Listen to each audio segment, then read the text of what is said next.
2018 Chevy Silverado Double Cab LT. All 2018s must go. Get a 2018 Malibu for as low as $22,995. Stop by today and check out Holly's largest selection of new and pre-owned cars, trucks, and SUVs ready for you to enjoy. And at Holly Chevrolet, it's a no-pressure, no-hassle environment. As a matter of fact, there's no Badgers and never pay a dock fee. Find new roads at exit 14 off I-55 in Marion, just 15 minutes from downtown Memphis. HollyChevrolet.com. 2019 Chevy Silverado Double Cab LT. Stock number M3580. 2018 Chevy Malibu. Stock number 28155. All discounts, rebates, and incentives are included and applied. Plus qualified finance with GM Financial and have a 99 or newer GM product. Prices do not include tax, tags, title, or registration. Take delivery by 83119. See for details. If you're an outdoorsman and love all things hunting and fishing, be sure to listen to Sports 56 Saturday mornings at 6 a.m. for Outdoors Today. Brought to you by The Gun Store, 6920 Winchester in Memphis. Outdoors Today is a one-hour show hosted by veteran Mark Tobin and a group of respected outdoor-loving guests. Outdoors Today is dedicated to bringing outdoorsmen tips and techniques and tactics to help with your hunting and fishing in all seasons. Saturday mornings at 6 on Real Sports Talk, Sports 56, 87.7 and 96.1 FM. We are Sports 56, WHBQ Memphis, WIVG-FM Tunica Memphis, and WPG-FLP Memphis. Flynn Broadcasting Stations. It's time for Sports Time with Wolo and Stats. The first hour of Sports Time is brought to you by Lexus of Memphis. Here are your hosts, the voice of the Tigers, Dave Woloshin and Brett Stats Noiseworthy.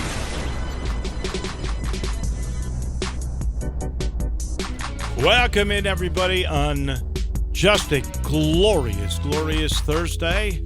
Wolo and Stats with you, 3 to 6, a very, very busy show, a show that will be filled with a lot of prognostication. We will take a look a little bit later in this day at Arkansas and make our picks on the Hogs. We will take a look at both Alabama and Mississippi State. We will sort of go over how the order of finish will be in the AAC East and the AAC West. You teased us with Alabama upset yesterday, going down to College Station. I have nobody undefeated in the SEC, just so you know. I think it's too tough. If anybody could do it, it could be Bama. And you know, I'm not exactly going to go to town arguing with you about Georgia and Alabama being undefeated because it could happen. I'm not going to go to a lot of effort to try to convince you otherwise because it is that tough. I will show it tomorrow, even though I have undefeated Alabama playing undefeated Georgia in the SEC championship game. I do not have anybody in that from the SEC finishing undefeated for the season. I think it's impossible. If that Alabama team last year couldn't do it, I don't think anybody can, and nobody has since 2010 Auburn went undefeated. So then you're telling me that, well, obviously we know either Alabama and Georgia, one of them is going to lose in the championship game, and then one of them is going to lose in the playoff. That's correct. Wow, I don't believe you're really all that high in Clemson either. If I don't have Clemson in my CFP4. So you don't have them even making the Final Four. Oh, do you have? So we did A&M yesterday, right? You didn't have them beating Clemson. No. You have Florida State beating Clemson? No, I have. I like Syracuse against them. They could have, should have last year, but they didn't. And even Boston College kept it close last year against them. I just think they lost too much on defense. There are too many of those guys on the defensive side playing in the NFL. Now, Greek God, Trevor Lawrence, could be so good on offense that they don't need a defense. But usually you need one. You need one game that the defense kind of carries. So in your Final Four. We're going to do it tomorrow. Okay. You're going to do it tomorrow. Yeah. We, you, us. Yeah. We'll do it tomorrow. You're going to stay out I of was the almost going to give mine away right now, but I won't. You can stay out of the Heisman picking, though, aren't you? I am. Okay. Drew and I'll do ours. The truth is, I'm going to, obviously, since I am a voter, I'm going to make that private until I make the pick, and then or until it's announced. Then I'm allowed to do that. Yeah, because y'all are embargoed. We are. Through the announcement. Yeah. Which I wish they would let y'all talk about your vote. I think that creates more stuff because last year. Well, they shouldn't do it before we vote until the votes are counted.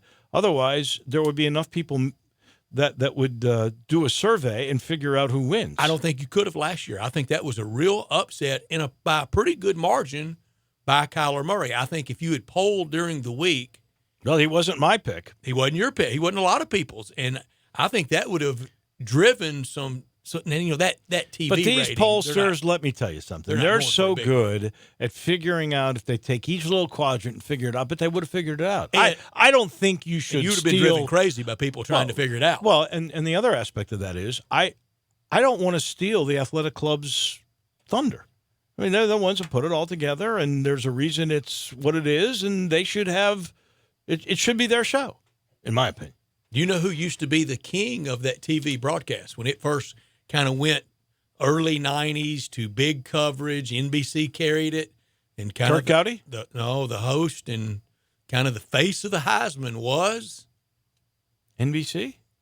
And he was a big NBC guy. Who? And his portrait does not even hang anymore. Orenthal James Simpson. Oh, yeah. Right. Yeah, his Heisman was taken, right? Wasn't it? Does USC still have it in the? No, I think he hawked it, and USC I don't think recognized it. There's a lot of Heismans floating around. There was a great story about that last year. They make a bunch. I mean, the player gets one, the school kind of gets. I mean, there's a lot of school gets one, and the player gets there's one. There's a lot of Heismans floating around. I didn't know anybody else got it except for the player in the Billy school. Sims lost one. They sent him another one. I wonder if the conference gets one. There's a lot floating around, and we had Barrett Jones. You were away. I asked him if his Outland Trophy was at the Bryant Museum in Tuscaloosa. He said, "Well, one of them is." Well, doesn't he get to keep one? And he said he's got one. The school would put it in the Bryant Museum. Stored at his parents. There's a lot of Heismans floating around. You know, so Gino Toretta carries just his having everywhere the story. He goes week when to week. do you stop with your kids storing their stuff? Right? I mean, your kids are 30 years old. Is it time? Now, if it's a Heisman or an Outland, maybe I would say you can keep it here. Green jacket from Augusta. I mean, you don't get to keep it permanently. No, those have to stay there, don't they? The winner can carry it out that year. Just for the year. You know, one showed up in a yard sale in Little Rock, a member Whose was jacket. that? Well, somebody saw. Oh, but it wasn't a player. No, it was that won it. It was an actual Augusta. It showed up in a yard sale in Little Rock. Did stuff go bad for him? Did he lose his fortune? No, I think he had moved on.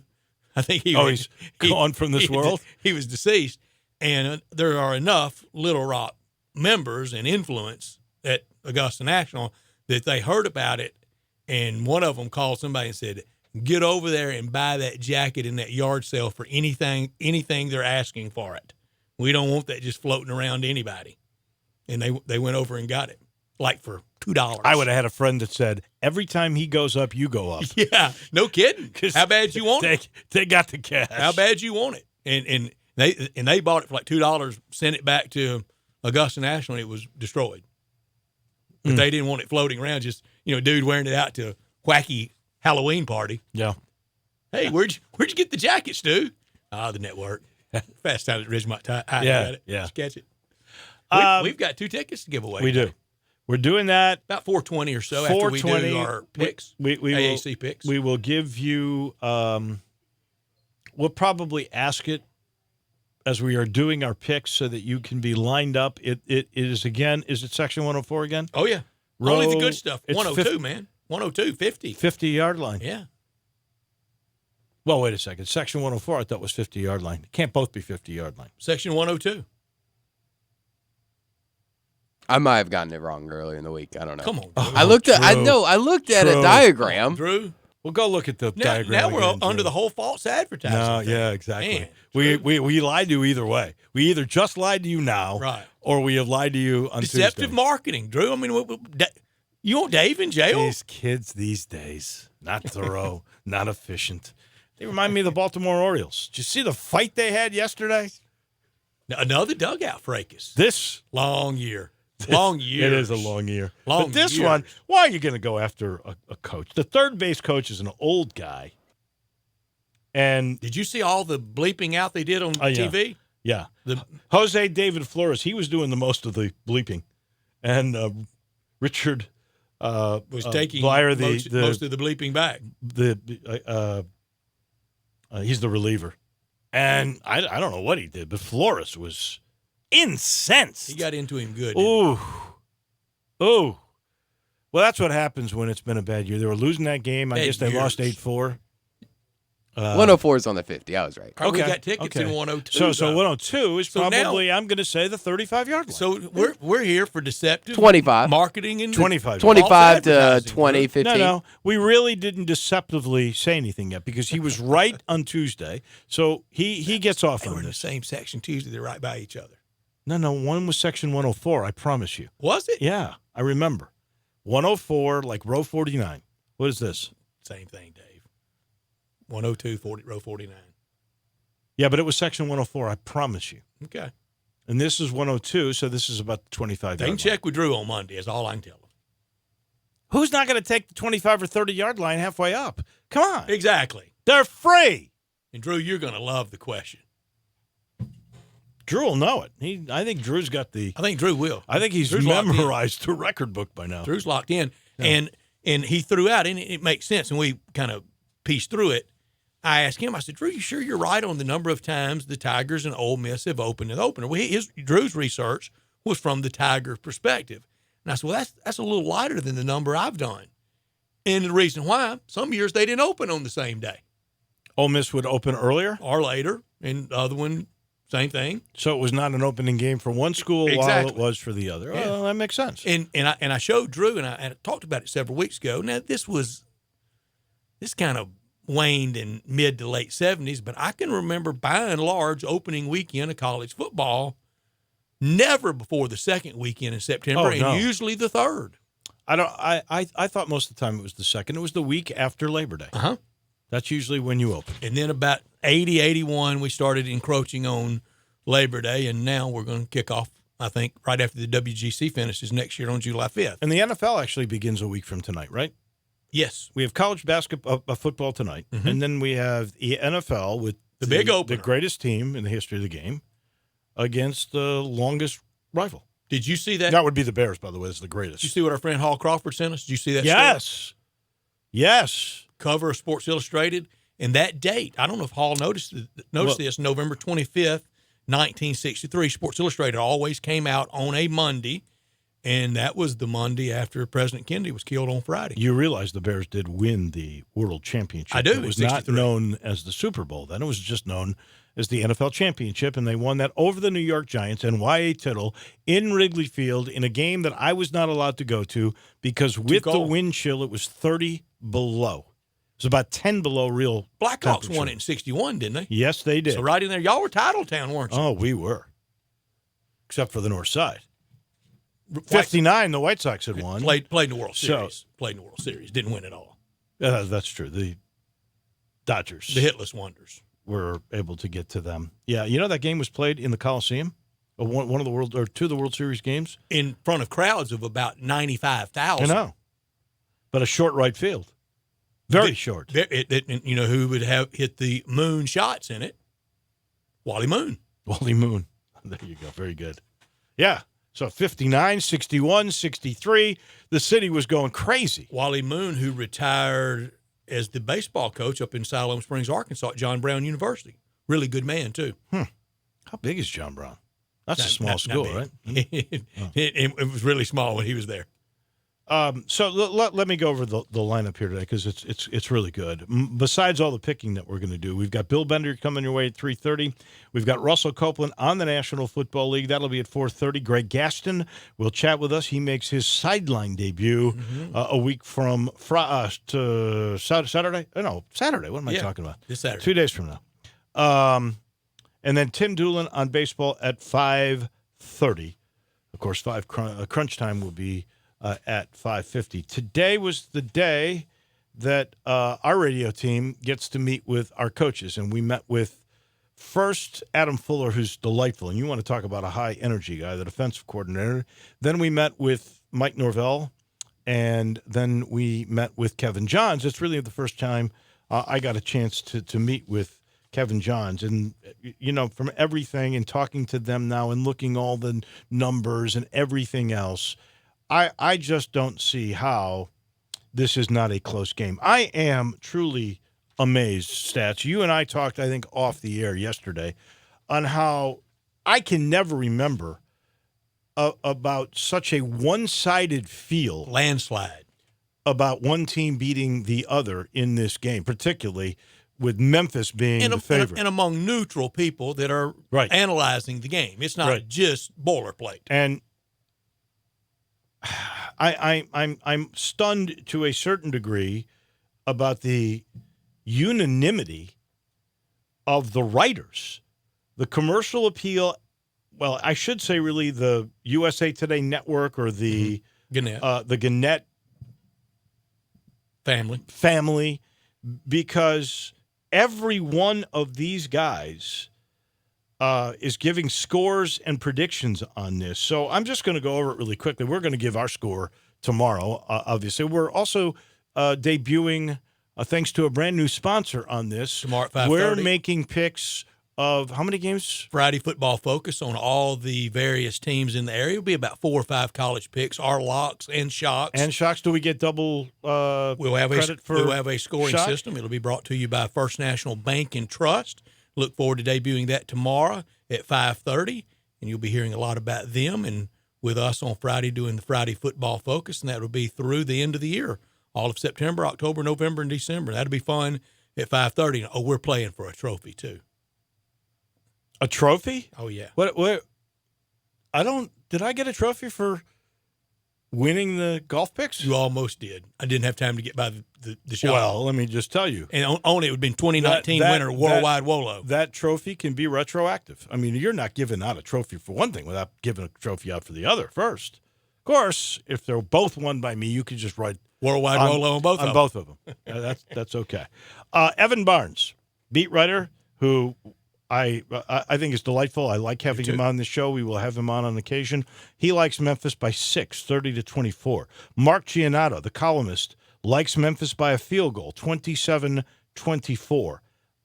And, that might about be, what's the over-under on that thing? 66 or so in that neighborhood, something like that. I'm tending to think it'll be in the upper 50s. I might go under.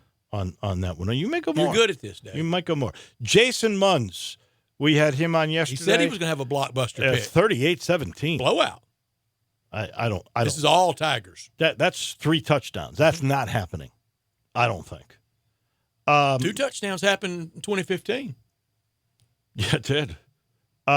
Nick Suss, the Ole Miss beat writer. That we had the one technical flaw with at SEC Media Days when we had Nick on, remember? Oh, is that? That was for him. That was during the plug pulling. Yeah. 21-20. He was great about it, too. Yeah. He was great about it. So he's got Memphis winning by a point. Tommy Diaz, the region sports director. Deese? Yeah. I'm sorry. Tommy Deese. And is that for all of the Gannett? Longtime Alabama sports writer, now kind of suit, boss, editor, etc. I don't think he'd want to be called a suit, but he's in a boss role and a good guy. Great guy. He's got Memphis by 2, 31-29. Tommy was here for the golf tournament. Tommy was here, part of their coverage team here. Yeah, I saw him at SEC Media Days. Phil Kaplan, who's the college sports editor, I guess for all of Gannett. Mm-hmm. He's got the Tigers by 15, 35-20. And Ramondo Dixon, who's the Clarion Ledger sports editor, I guess he replaced our friend Ron Higgins. He's got Memphis by a field goal, 27-24. Yeah, it's a landslide in the picking, and frankly, why shouldn't it be? The Tigers. I've never seen that kind of. I mean, it's unanimous. Every one of these guys has picked Memphis, and on a game that's that close, I am surprised at that. But really, a 5.5, 6-point favorite is not that close because we know what the kind of baked in the cake number is for home team. They're above that.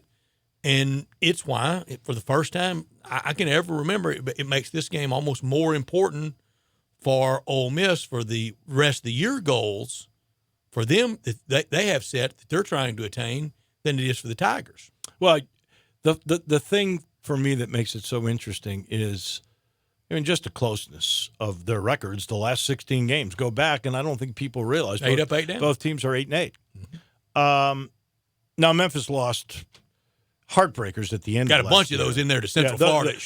Those 8 and 8s, could easily be. But Ole Miss got some of those in there too. More like 12 and 4. Vandy last year, but it's not. South Carolina last year, mm-hmm. Arkansas. Pick your year. and out of that 6. They did win last year. But Arkansas was a good one from last year. It was their only SEC win. Left Little Rock that night 5-2, hadn't won since. Left Little Rock that night 5-2, and thinking, one more, right, and kind of can put lipstick on this pig, pardon the pun, with the Razorbacks.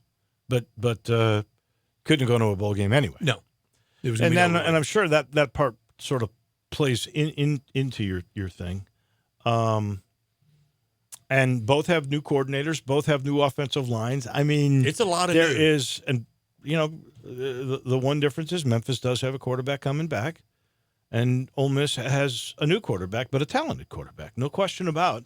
Matt Corral was a 5-star kid coming out of college, out of high school. They'd committed to Florida, more Jimmy McElwain commitment, and then Dan Mullen takes that job, and they both kind of wanted to do something different, and that's how Matt Luke got him. This hour of our show brought to you by Lexus of Memphis, 2600 Ridgeway, and online at lexusofmemphis.com.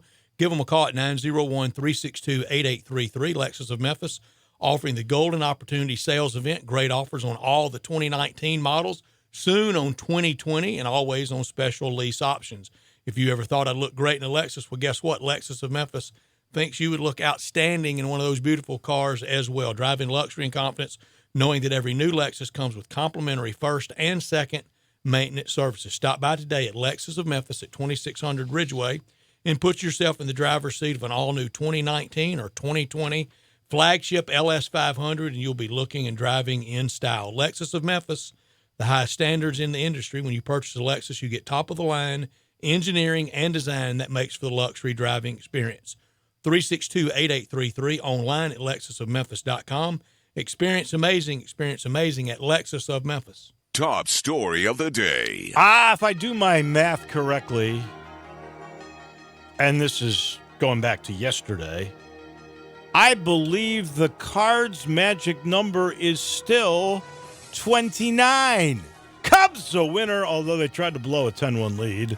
They win 10-7, so they've taken 2 in a row over the Mets in New York City, while those Cardinals were losers, and that lead now down to 2, and that magic number still 29. Oh, and by the way, the Boise-Florida State game is moving to Tallahassee from Jackson. And if I had Brent Beer's number, I would have called him because I feel so bad. Now, he's either got to go to Tallahassee, which I believe is about 160 miles away, but and they're changing the time of the game from 7 o'clock Eastern to noon. The weather's going to be no cupcake in Tallahassee by the end of it. Well, that's why they moved it to noon. Yeah. But I don't think it's going to affect it. Not like it would be if the game was played in Jacksonville. Hurricane Dorian is... This one looks bad. Not to be sneezed at. It is not. My top story, college football in full force on our televisions tonight. Hallelujah. With some good games. I don't know if there's any great games out there, but some good ones. The national champs will play at home and debut their season against Georgia Tech. And no, that's not Alabama's national champs. It's Clemson, and they're heavy favorites to be back. They're heavy favorites tonight against Georgia Tech in Jeff Collins' debut as head coach of the Rambling Wreck. Also, another heavy favorite is that Greek guy, Trevor Lawrence, to win the Heisman Trophy come December in Clemson. One of those schools, it's really hard to believe they haven't won a national championship yet, or rather a Heisman Trophy yet, and he could get the old Quinella this year, national champ and a Heisman Trophy for the Tigers. Not top story of the day. There's a couple of NBA stories that are terrible. One, Nets forward Wilson Chandler has been suspended 25 games for using a PED. The drug is called ipamorelin, and apparently he said he had some sort of injury. It was some sort of supplement thing to get him past the injury. There's always a reason they did it. The doctors didn't know about it. This was a a new sort of ingredient in this thing, and he didn't know it was illegal, neither did his doctor, and so he took it, and 25 games now for Wilson Chandler, and the Nets will miss him. And also, this is not good, the Pelicans forward, Darius Miller. He's out 7 to 8 months, ruptured right Achilles. Is it my imagination, or are we getting more Achilles injuries in basketball than we've ever had before? I think we're a little more alert to it. And I think there's a few more, and just that size and that speed, that inertia, something's got to give. My not top story, Kareem Hunt will not be allowed to be with the Cleveland Browns during his 8-game ban. It's called punishment. It's there for a reason. Why would they amend it for him? They're not going to. What message would they send? They want to send a message to him.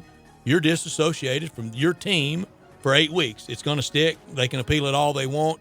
The players in the last CBA, they took the money over the power. You can't have it both ways.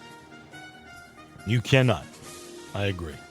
Don't forget at 420, we give away a couple of tickets, 30-yard line, we'll just say. 30-yard line, 49 rows up for the Tigers and Ole Miss Saturday at 11. Bill Bender's coming your way in just a minute. This portion of the show is brought to you by Ken Garland. Ken Garland Custom Home Builders. Ken is a rare individual. He's one of those guys that sees all the little details and the big picture all at the same time, which is perfect if you've got a design and build firm, and only the best. He is the maker of dream homes, high-quality custom homes. He's been doing it for 40 years now, all across the Mid-South. Go look and see what I'm talking about at kengarland.com. It could be a renovation that you want. You don't want to leave your home. You love the location. You love the feel of the house, but you want the modern amenities. He's the guy that puts the new technology into those old homes. I like to say he makes it a modern palace with renovation with innovation. Go see for yourself and make the call, 751-1632. Ask him. Ask him if it can be done. If you've got land and you're not sure how to use it, he knows. If you're looking for land, he's got that too. He's got all your answers. 751-1632. Ken Garland Custom Home Builders. 67129 at the First Bank text line, 360-8255. First Bank phone line. Question on the text line. Hey, Brett, are the refs going to be SEC or AAC for the Tigers game Saturday? It will be SEC, as the home team doesn't get both. They don't get home and refs, and that's the way it is in all intersectional battles. Also this, the texter says, on November 25th, 1963, he was born at Old Baptist Hospital. Wow. He said his dad said the only thing on the TV in the waiting room was the funeral of President Kennedy. It was the only thing on TV for weeks. And, and the day before that, on the 24th, was when Lee Harvey Oswald was killed in Dallas on Sunday, the 24th. I do recall Pete Rozelle saying the only mistake that he ever made was to play games on that weekend that they never should have played in honor of the Kennedy most family. Colleges passed on that weekend, including the Army-Navy game of all games, and President Kennedy, proud Navy man, served in the Navy, didn't go to the academy, but served in the Navy and loved going to the Army-Navy game. Some great photos of him doing coin toss and pregame ceremonies in years before that as commander-in-chief. That game was canceled and then played 2 weeks later on Saturday, December 7th, 1963, and that was the first time the Army-Navy game had been played on Pearl Harbor Day since the Pearl Harbor attack in 1941. So there's a lot going on then. We take a break. There is some breaking news. We'll get to you. To that in not a good story in just 1 minute. This is Sports Time with Wolo and Stats. Sports 56 now has 2 FM homes. You can now find real sports talk on 96.1 as well as 87.7 on your FM dial. Tee it up at Edwin Watts Golf Shops this Labor Day weekend for the trade-in, trade-up sale. Trade in your golf balls and get $3 towards a new dozen. Trade in your shoes and get $10 towards a new pair. Trade in your golf bag and get $25 towards a new one. And get a 50% bonus trade-in on your old clubs. And remember, be sure and check out the new T-Series irons from Titleist. It's all happening now through Labor Day at Edwin Watts Golf Shops, home of the 90-day satisfaction guarantee. Edwin Watts Golf Shops, serving golfers since 1968. A university psychiatrist tested the top salesman of a major national insurance company. He found that those with perfectionist tendencies earned from $12,000 to $15,000 per year less than those who were not perfectionists. The study found that high performers were almost always free of the compulsion toward perfection. Rather than thinking of their mistakes as failures, the top salespersons have managed to learn from their mistakes and build on them. Too many of us are bound by a compulsion to perfection. The tragic thing is that we have been made to believe that our value is in what we do, not in who we are. Parents make that mistake with their children, affirming their performance, not their person. So we end up believing we will not be accepted unless we are perfect. Listen, the compulsion to perfection will destroy us when we don't recognize and control it. I'm Shane Stanford from Christchurch, Memphis. You matter. Visit christchurchmemphis.org. Duncan Williams Investment Bankers presents Toby Keith at Live at the Garden this Saturday, August 31st at the beautiful Memphis Botanic Garden. How do you like me now? One night, Toby Keith, all the hits. That was 1,452 beers ago. With opening act High Valley. Tickets on sale now at Ticketmaster.com. For more information, visit liveatthegarden.com. Doors open at 6:30. Show starts at 8:30. Also presented by FedEx, True Green, Infinity of Memphis, Regions Bank, Radiance, Pro Show, Mahaffey Tent, and PDR. That's Toby Keith at Live at the Garden this Saturday, August 31st at the Botanic Garden. Got something you want to get off your chest? You better have a backup plan. Want to join the conversation? Someone needs to tell him he has to grow up. Join us on the First Bank phone lines at 360-8255 or the First Bank text line at 67129. Now, back to Sports Time with Wolo and Stats. This hour of Sports Time is brought to you by Lexus of Memphis. Here once again are Dave Wolochin and Brett Norsworthy.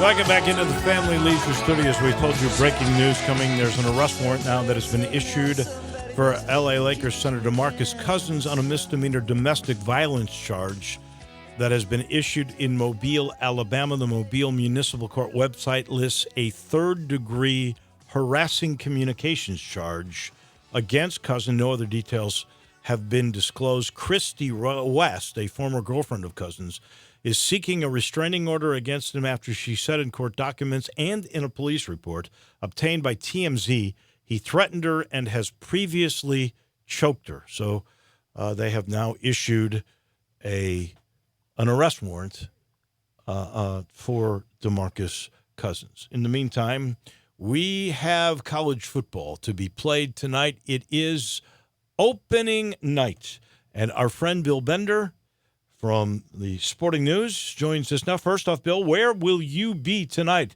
Who are you covering? Nobody tonight. Yeah, I'm home. But I'll be being some point from the couch. I'll be at Ohio State, Florida Atlantic on Saturday, and then also we'll be covering Notre Dame, Louisville on Monday. So you've got two games. Very nice. And that will be a lot of fun for And Louisville, for sure. a big underdog. Bill, is this a year for back-to-back appearances in the CFP for Brian Kelly and Notre Dame? It'll be interesting to see how they respond. Obviously, we all know what happened the last time we saw them on the big stage.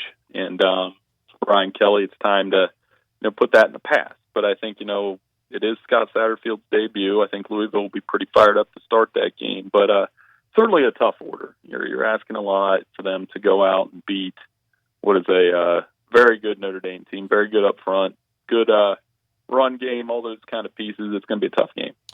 Everybody I know will be glued to Clemson tonight just to see Trevor Lawrence and the defending national champions. The most intriguing game for me, though, is Cincinnati and UCLA in Cincinnati. I thought you'd be there, Bill. I did. I wonder that by betting line anyway is the closest game. The other game, Utah and BYU, should be pretty good because BYU plays a role a little bit later in this area's games. But give us your thoughts on Cincinnati and UCLA. I think Cincinnati is my favorite, I'll say it right now, to win the East Division over UCF in the American. And, Chip Kelly's got a little bit of pressure on him to finally deliver on the West Coast. Give me your thoughts. Yeah, for sure. I mean, it's a big game tonight. Big game. Pac-12's got more on the line than anybody this weekend. Whether it's that game, the Stanford Northwestern game, the Oregon Auburn game. Those are games. USC Fresno. Yeah. I mean, the Pac-12. We've talked all summer about their perception. You roll out a 1-3 in those games, and then that's all we're going to be hearing heading into week 2. So yeah, I think that's a big starting point for them. I didn't go tonight because my son has football practice and I'm the coach, so I figured I'd draw up some flag football plays instead of going to that one, and I'll be able to watch it off the couch, and it should be a good game. How old is your son? That's fantastic. 8. His buddies are all 8-year-olds. It's a lot of fun keeping them together, and football's family, and family is football, and that's how I like to do it here in Pickerington.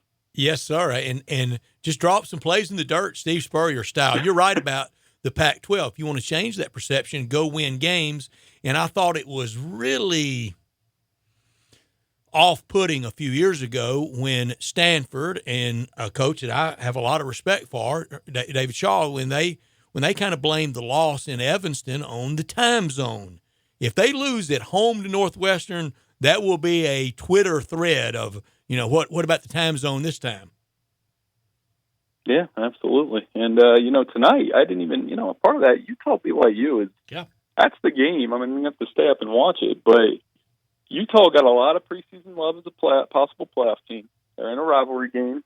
BYU at home, who played very well the last time we saw them in a bowl game, has a really good quarterback.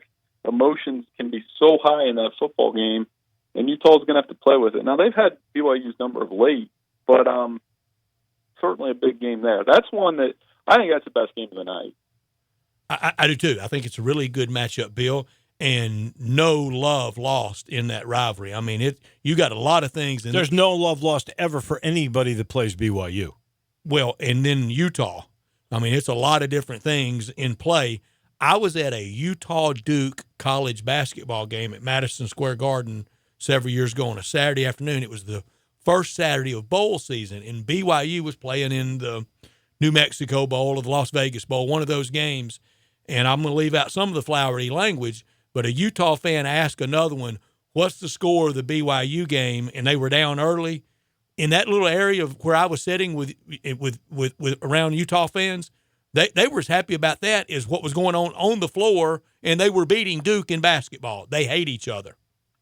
They do, and there's a lot to that, and that's to the heat on the field I'm sure we're going to see. So, yeah, I mean, that's a good game. Tomorrow night there's a couple decent games. I'm going to be honest, I mean, there's a lot of meat left off the bone this weekend. There's not a lot of just, oh, my gosh, I can't miss this game.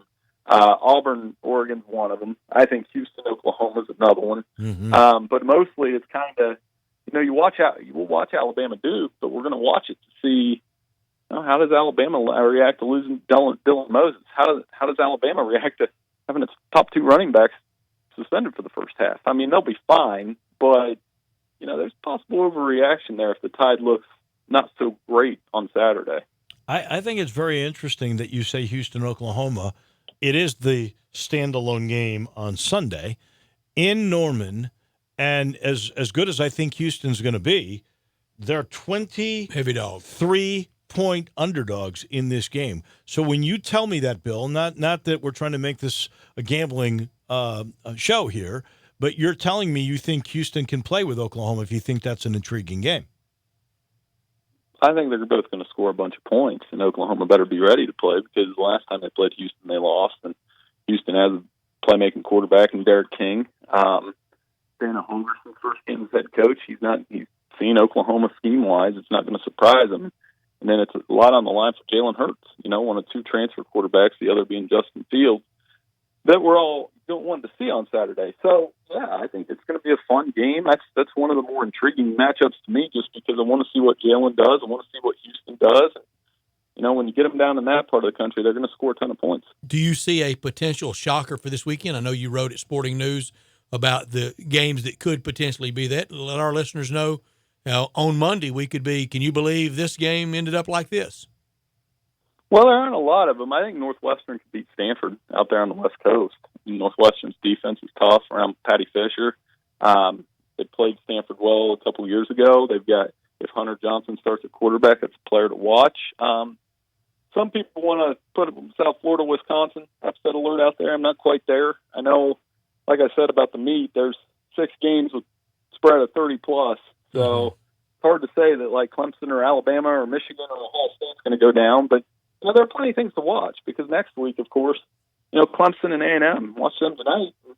I bet they're not going to show too much if they get ahead because they play each other next week. But you don't want to be bold with an Appalachian State type upset over Michigan?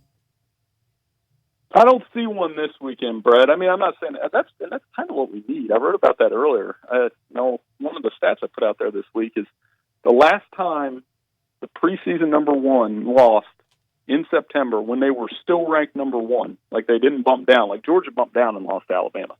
Last time it happened was 1996 when Nebraska went out to Tempe and lost to Arizona State 19-0.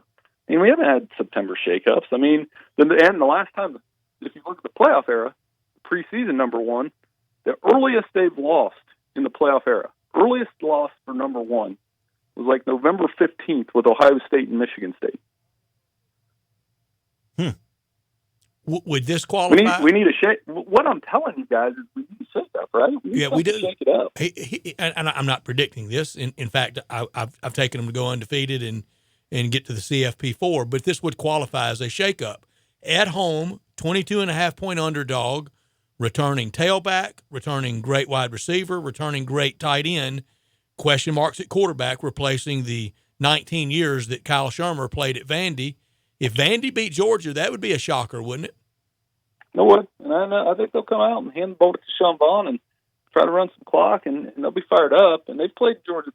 They haven't played Georgia close the last 2 years. 3 years ago they did. So, yeah, I mean, that would be – if we got that one, that would certainly qualify. And it's always – whenever you have an opener that's a conference opener, there's just a little bit of an edge to it. And I think there'll be a little bit of an edge to Georgia Tech Clemson tonight early.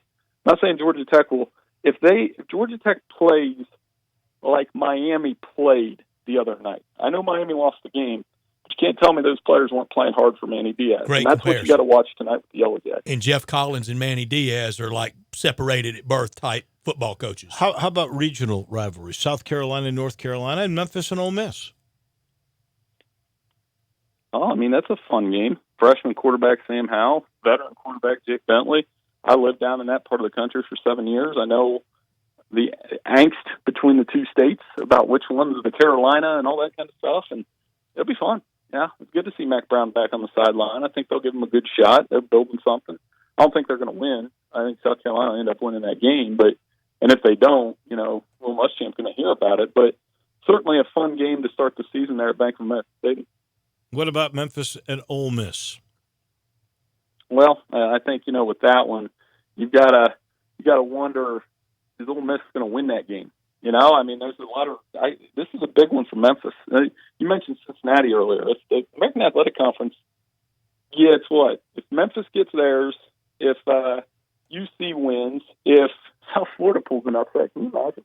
I mean, there's some big money games for the American Athletic Conference this week in Houston, Oklahoma. We talked about that earlier. So yeah, I mean, this is a tremendous opportunity for Memphis to kind of plant their foot, and if they look good doing it, maybe they become the team that we start talking about for New Year's Day Six Bowl out of the group of 5. It's here. It's here tonight. We cannot wait. Bill, we thank you so much, and we will talk to you next week. We'll have already winners and losers and hair being pulled out and everything else. We call Monday Mulligan Monday. All that stuff we knew from all summer, Bill, we want to change it and take a mulligan on it on Monday. Yeah, no problem. I take more than one every once in a while. Thanks, guys. Heck yeah. Good luck in your ball game tonight. Yeah. No injuries. Hashtag 1-0. Yeah. There you go. This portion of the show brought to you by Conway. Conway Services, heating, cooling, plumbing, electric, of course, the newest of the innovations when it comes to those sorts of technologies, and it's the tankless water heater. 384-3511. Tankless water heaters are once again, or I should say really now, affordable. Everybody can afford to pay one to get one now. They've come down in price, and they're just the best because they end up saving you money. You only pay for the water you're heating. You're not heating a 75-gallon tank, and you never run out of hot water, and that's good because as we get a little bit colder, you realize temperatures in the 60s going to happen over the next couple of days. Not that that's cold, but when it does get cold, if you're the last one in, kids go to school, they get the water. You're out of hot water. You don't want that to happen. And right now, here's what John's doing. He's going to replace that old Energy Guzzler tank. He's going to give you a new water heater. He'll give it to you for 24 months to pay interest-free or a straight $250 in cash for the old tanked water heater. By the way, the new ones never burst because there's no tank. It's a win-win all across the board. All you got to do is call 384-3511, 384-3511. That's Conway Services. Heating, cooling, plumbing, electric, and tankless water heaters. Arkansas picks. That's next on Sports Time with Wolo and Stats. Take Sports 56 with you on your phone or tablet. Download our official Sports 56 app today. If you're the owner of a company and you're tired of a dirty office building, or maybe you're tired of dirty restrooms, or floors and carpets that are filthy, or windows that you can't even see through, I've got a solution. Let Trinity be your cleaning solution. Trinity Professional Services. They're putting professionalism back in cleaning. They specialize in stripping and waxing and buffing floors, in cleaning carpet. Just make it seem like it's spring outside. Window cleaning where you see through and everything shines. Commercial janitorial services specializing in final construction cleaning. Hey, the people that own this company, they are big construction people. They know what needs to be done. So if you would like it done the right way, call Todd Pope or Tommy Ferrari, the former Tiger quarterback, at 833-6773. 833-6773. It's Trinity. They're your cleaning solution. It's Shaq from Homer Skelton Chrysler Dodge Jeep Ram in Millington. Huge deals going on for Labor Day, and come see us get a great deal. We've got Jeep Wranglers, $7,500 off. Ram, $2,500 and $3,500 trucks, $11,000 off. Wow. For you working guys, we are a business link dealer. Bring your vehicle into service. You're not going to be down. We're going to give you something equivalent to what you have so you can get right back on the job site. Find us in Millington at Highway 51 and 385, or find us at HomerSkeltonCDJ.com. Just a bunch of normal guys in the car business, changing lives 4 tires at a time.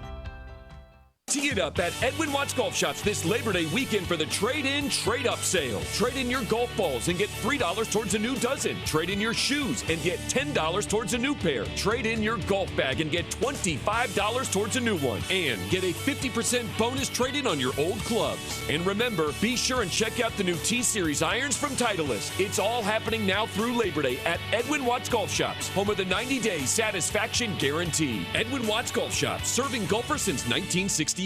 With everything happening downtown, it's great to know whatever you're going downtown to do, your choice for dinner is already made. It's 117 Prime. At 117 Union, Prime is the most centrally located fine dining destination in downtown Memphis, and make no mistake about it, whatever you're having at Prime, it is going to be fine dining. The chefs at Prime pride themselves on creating the best food you could hope for, all in the perfect location. No matter where you're going downtown, 117 Prime is an easy walk, but to make things even easier, Wednesday through Saturday, Prime offers valet service starting at 5 p.m.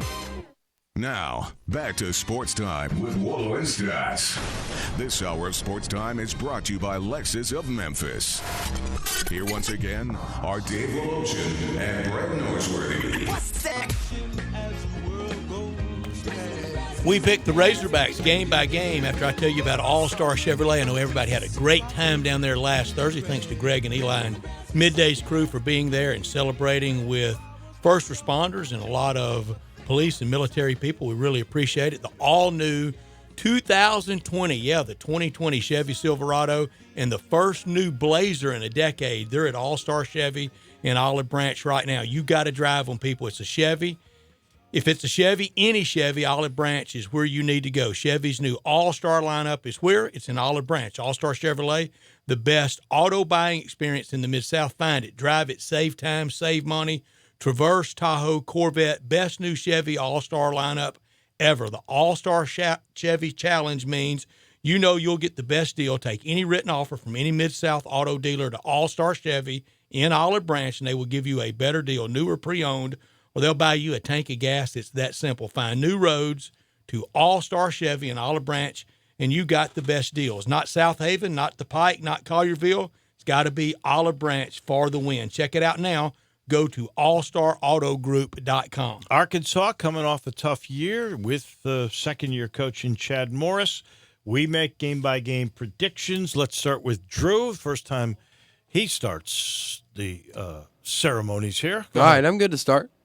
All right, I got Arkansas starting off the season with a win in Fayetteville over Portland State, then losing to Ole Miss in Oxford, beating Colorado State in Fayetteville, beating San Jose State in Fayetteville, losing to A&M on the road, losing to Kentucky on the road, losing to Auburn at home, losing to Alabama at home, losing to Mississippi State at home, beating Western Kentucky at home, losing to LSU in Baton Rouge, and then beating Missouri to end the season in Little Rock. 5-7, 1-7 in conference. Wow. He's got him a little bit better than I do. I've got him same exact start. They beat Portland State. They lose to Ole Miss on the road. They beat Colorado State and San Jose State and take an L, and in fact take 4 in a row to A&M, to Kentucky, to Auburn, to Alabama, and then turning things around at home and getting a win against Mississippi State. Then Western Kentucky comes to town, so they win 2 in a row at home before falling to LSU on the road after a bye week, and then Missouri in Little Rock will get them. Missouri could be playing for a decent bowl at that time if they have eligibility, if they somehow are able to use the example of Mississippi State and change things in the eyes of the NCAA and become bowl eligible. That might be the win of the year by anybody if somebody finally gets a win over the NCAA, and Mizzou's waiting for that. So I got them 4-8 and 1-7. 4-8, 1-7 for you, and 5-7, 1-7 for you, right, Drew? Drew, we're right on every game except for the end. Win over Portland State, the Vikings, Saturday in Fayetteville, lose in Oxford next weekend, then the 2 in the row that both of y'all have over Colorado State and San Jose State. And then the losses, A&M, Kentucky, Auburn, Alabama, Mississippi State. The win against Western Kentucky, surely that's homecoming, and 2 straight losses at the end of the year. That's 4-8 and back-to-back 0-8 in the SEC. What kind of conversation are we having if that's right, or even if y'all are right at 1-7 and Chad Morris goes on the mashed potato circuit the next year, hey, I'm 1-15 in the SEC, but hope's on the way. Well, we're all in the ballpark, and I think that will be the discussion. And I don't think you can fire a guy after 2 years when he was handed a program that is entirely opposite 180 degrees. W. Smith got fired after 2 years. He did. And he won. That's not winning. No. And it could be that is the case. I have this on. I'd love to hear from Arkansas fans on this. Either text us 67129. Is there any buyer's remorse of joining the SEC as opposed to being in the Big 12? None at the bank. None. I don't know if a Big 12 invitation has ever formally been offered. No. I'm just saying they left. And they had all those. No, they left the Southwest Conference. Yeah, the Southwest Conference. True. But Texas, Oklahoma. Yeah, Arkansas would have merged into those schools. It was the Southwest Conference, but they're now the Big 12. Houston didn't merge into it. No. Rice didn't. No, and they were TCU didn't at first. I'm sure they would love to have been invited. Mm-hmm. I mean, Houston clearly would have loved to have been invited to the dance. My point is, all those old rivalries, and to me, it's clearly in football easier to win in the Big 12 than it is in the SEC West. And you just get out a map, you're closer to those places. Absolutely. It makes geographical sense. That's why I asked that question. But they have been to Atlanta to the SEC championship game 3 times, once under Danny Ford and twice under Houston Nutt. Last time was in 2006 in a game. There's a big gap. A big gap that they should have won against Florida and Urban Meyer in that game had it won. And I don't think it's hurt crowds or interest by any means. I'm just saying it's easier to win in the Big 12, and that's really where your historic rivalries are. Right, and they don't have – Arkansas does not have a natural rival in the SEC. They just don't. Nobody looks at them. Of course, their big rival historically never looked at them as the biggest rival, and that was Texas. Texas, there were games or 2 or 3 that were geographically, Missouri could be a rival. Yeah, but you're in different divisions. But they're in different divisions. I agree, which means you're not playing every year. There's kind of a but with everything with Arkansas in the SEC, and one kind of the full sobering impact of this grind that is the SEC. It's really hit in the last few years, and it hit with the admission of Texas A&M into the SEC. I thought that was fatal to Arkansas for A&M to come in. Not that Arkansas wanted to or could have stopped it, but allowing them in ended the recruitment pitch of going to a player in the Dallas-Fort Worth area, the Houston area, and go, come to the SEC. Come be on that CBS 2:30 Saturday game. Well, now A&M can sell that. Stay at home and do that. I thought that really negatively impacted Arkansas and made another tough division game for them. I agree. It obviously made the division tougher. And last year, it was Ole Miss open date. I went to Fayetteville for homecoming against Arkansas. It was a good crowd. The stadium, the facilities are unreal. I mean, that's kept up or surpassed anything they could have done in every other league. But it was a real pall over sitting there and, seeing and hearing my friends just watch Vanderbilt stroke you at homecoming. Just put Vanderbilt in the victory formation, just watching the clock run out and kind of the full weight of, boy, this SEC's for keeps when Vandy's in the victory formation against you at home, at homecoming. The game on November 29th against Missouri in Little Rock, is that the last game in Little Rock? It is for a while. Next year, the contract for the Little Rock series is the spring game. Okay. That's it? Yeah. And it's going, I think. What kind of shape is that stadium in? About as good as it's ever been in. Really? Yeah. You wouldn't believe it. Oh, they'll still use it for high school games and things of that nature around Little Rock? They will. All the state championship games are played there, and they're trying to get other games there. But it's tough. But it's nicer now than it's ever been. But you've seen all that commitment to facilities in Fayetteville. I can't imagine 80,000 seat stadium over 52. Yeah, I can't imagine they're not going to move everything there. Those days, let's face it, they're over. They're over. Gone forever. The neutral site games in regional areas like Memphis was for Ole Miss and Tennessee. Those days are gone. Jackson's the days for Jackson for Mississippi State. The days for Legion Field for Auburn and Alabama. They're gone. Ole Miss hadn't played a home game in Jackson since playing VMI in '95. It's over. The first game I ever saw, Ole Miss, was an Egg Bowl, and John Forcade was the winner in Jackson, Mississippi in 1981. First Ole Miss. That would be Forcade against John Bond. It's exactly who it was. Two hot-shot quarterbacks Yeah. that did not lack for confidence, either one of them. No, I think Forcade won that battle. I've never seen a cockier guy. But no, he lived up to it. He lived up to it. He definitely was confident. Oh, yeah. That's an hour in the books. Coming up here momentarily. And don't forget, at 4:20, we're giving away 2 tickets, 30-yard line to Memphis and Ole Miss with a trivia question that'll come your way at 4:20. We're going to make AAC predictions. I had to here look. 21-17, Ole Miss over State. I knew it was Ole Miss, and I believe Forcade. Oh, he did. On a last possession scramble. Beat the buzzer, big play. Yeah, he was a lot of fun to watch. This portion of the show is brought to you by Family Leisure. Oh, yeah, Family Leisure still has the clearance sale, but I don't believe it's going to last a whole lot longer. Could be the end on this Sunday. It's the end of the month.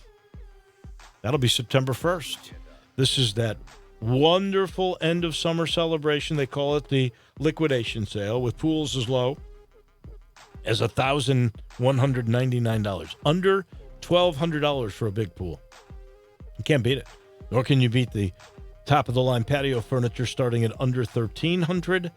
And then, again, we have swim spas beginning at under $1,000, and there's still enough summer left to enjoy these new toys. So, please, we got 2 months of summer left. We really do. You're going to love the toys at this price right now. All you have to do is get to I-40 and Whidden Road. That's where Family Leisure all comes together. 70,000 square feet of family, of fun, and this summer-ending liquidation sale. Back in a minute with a lot of picks. This is Sports Time with Wolo and Stats. No matter what your past credit, no matter how much you owe on your trade, no matter if you tried to buy at another deal and were turned down, Sunrise Buick GMC can get you financed. There's never been a better time to trade. Sunrise has hundreds of new vehicles and over $5 million in used car inventory, specializing in cars and trucks under $10,000. Sunrise has the lowest prices and will not be undersold. Bad credit, bankrupt, slow pay, Sunrise gets you financed when no one else can. Check out the inventory and apply online at sunrisememphis.com. The blowout sale going on now at all Sunrise locations, Covington Pike, Wolf Chase, and Collierville.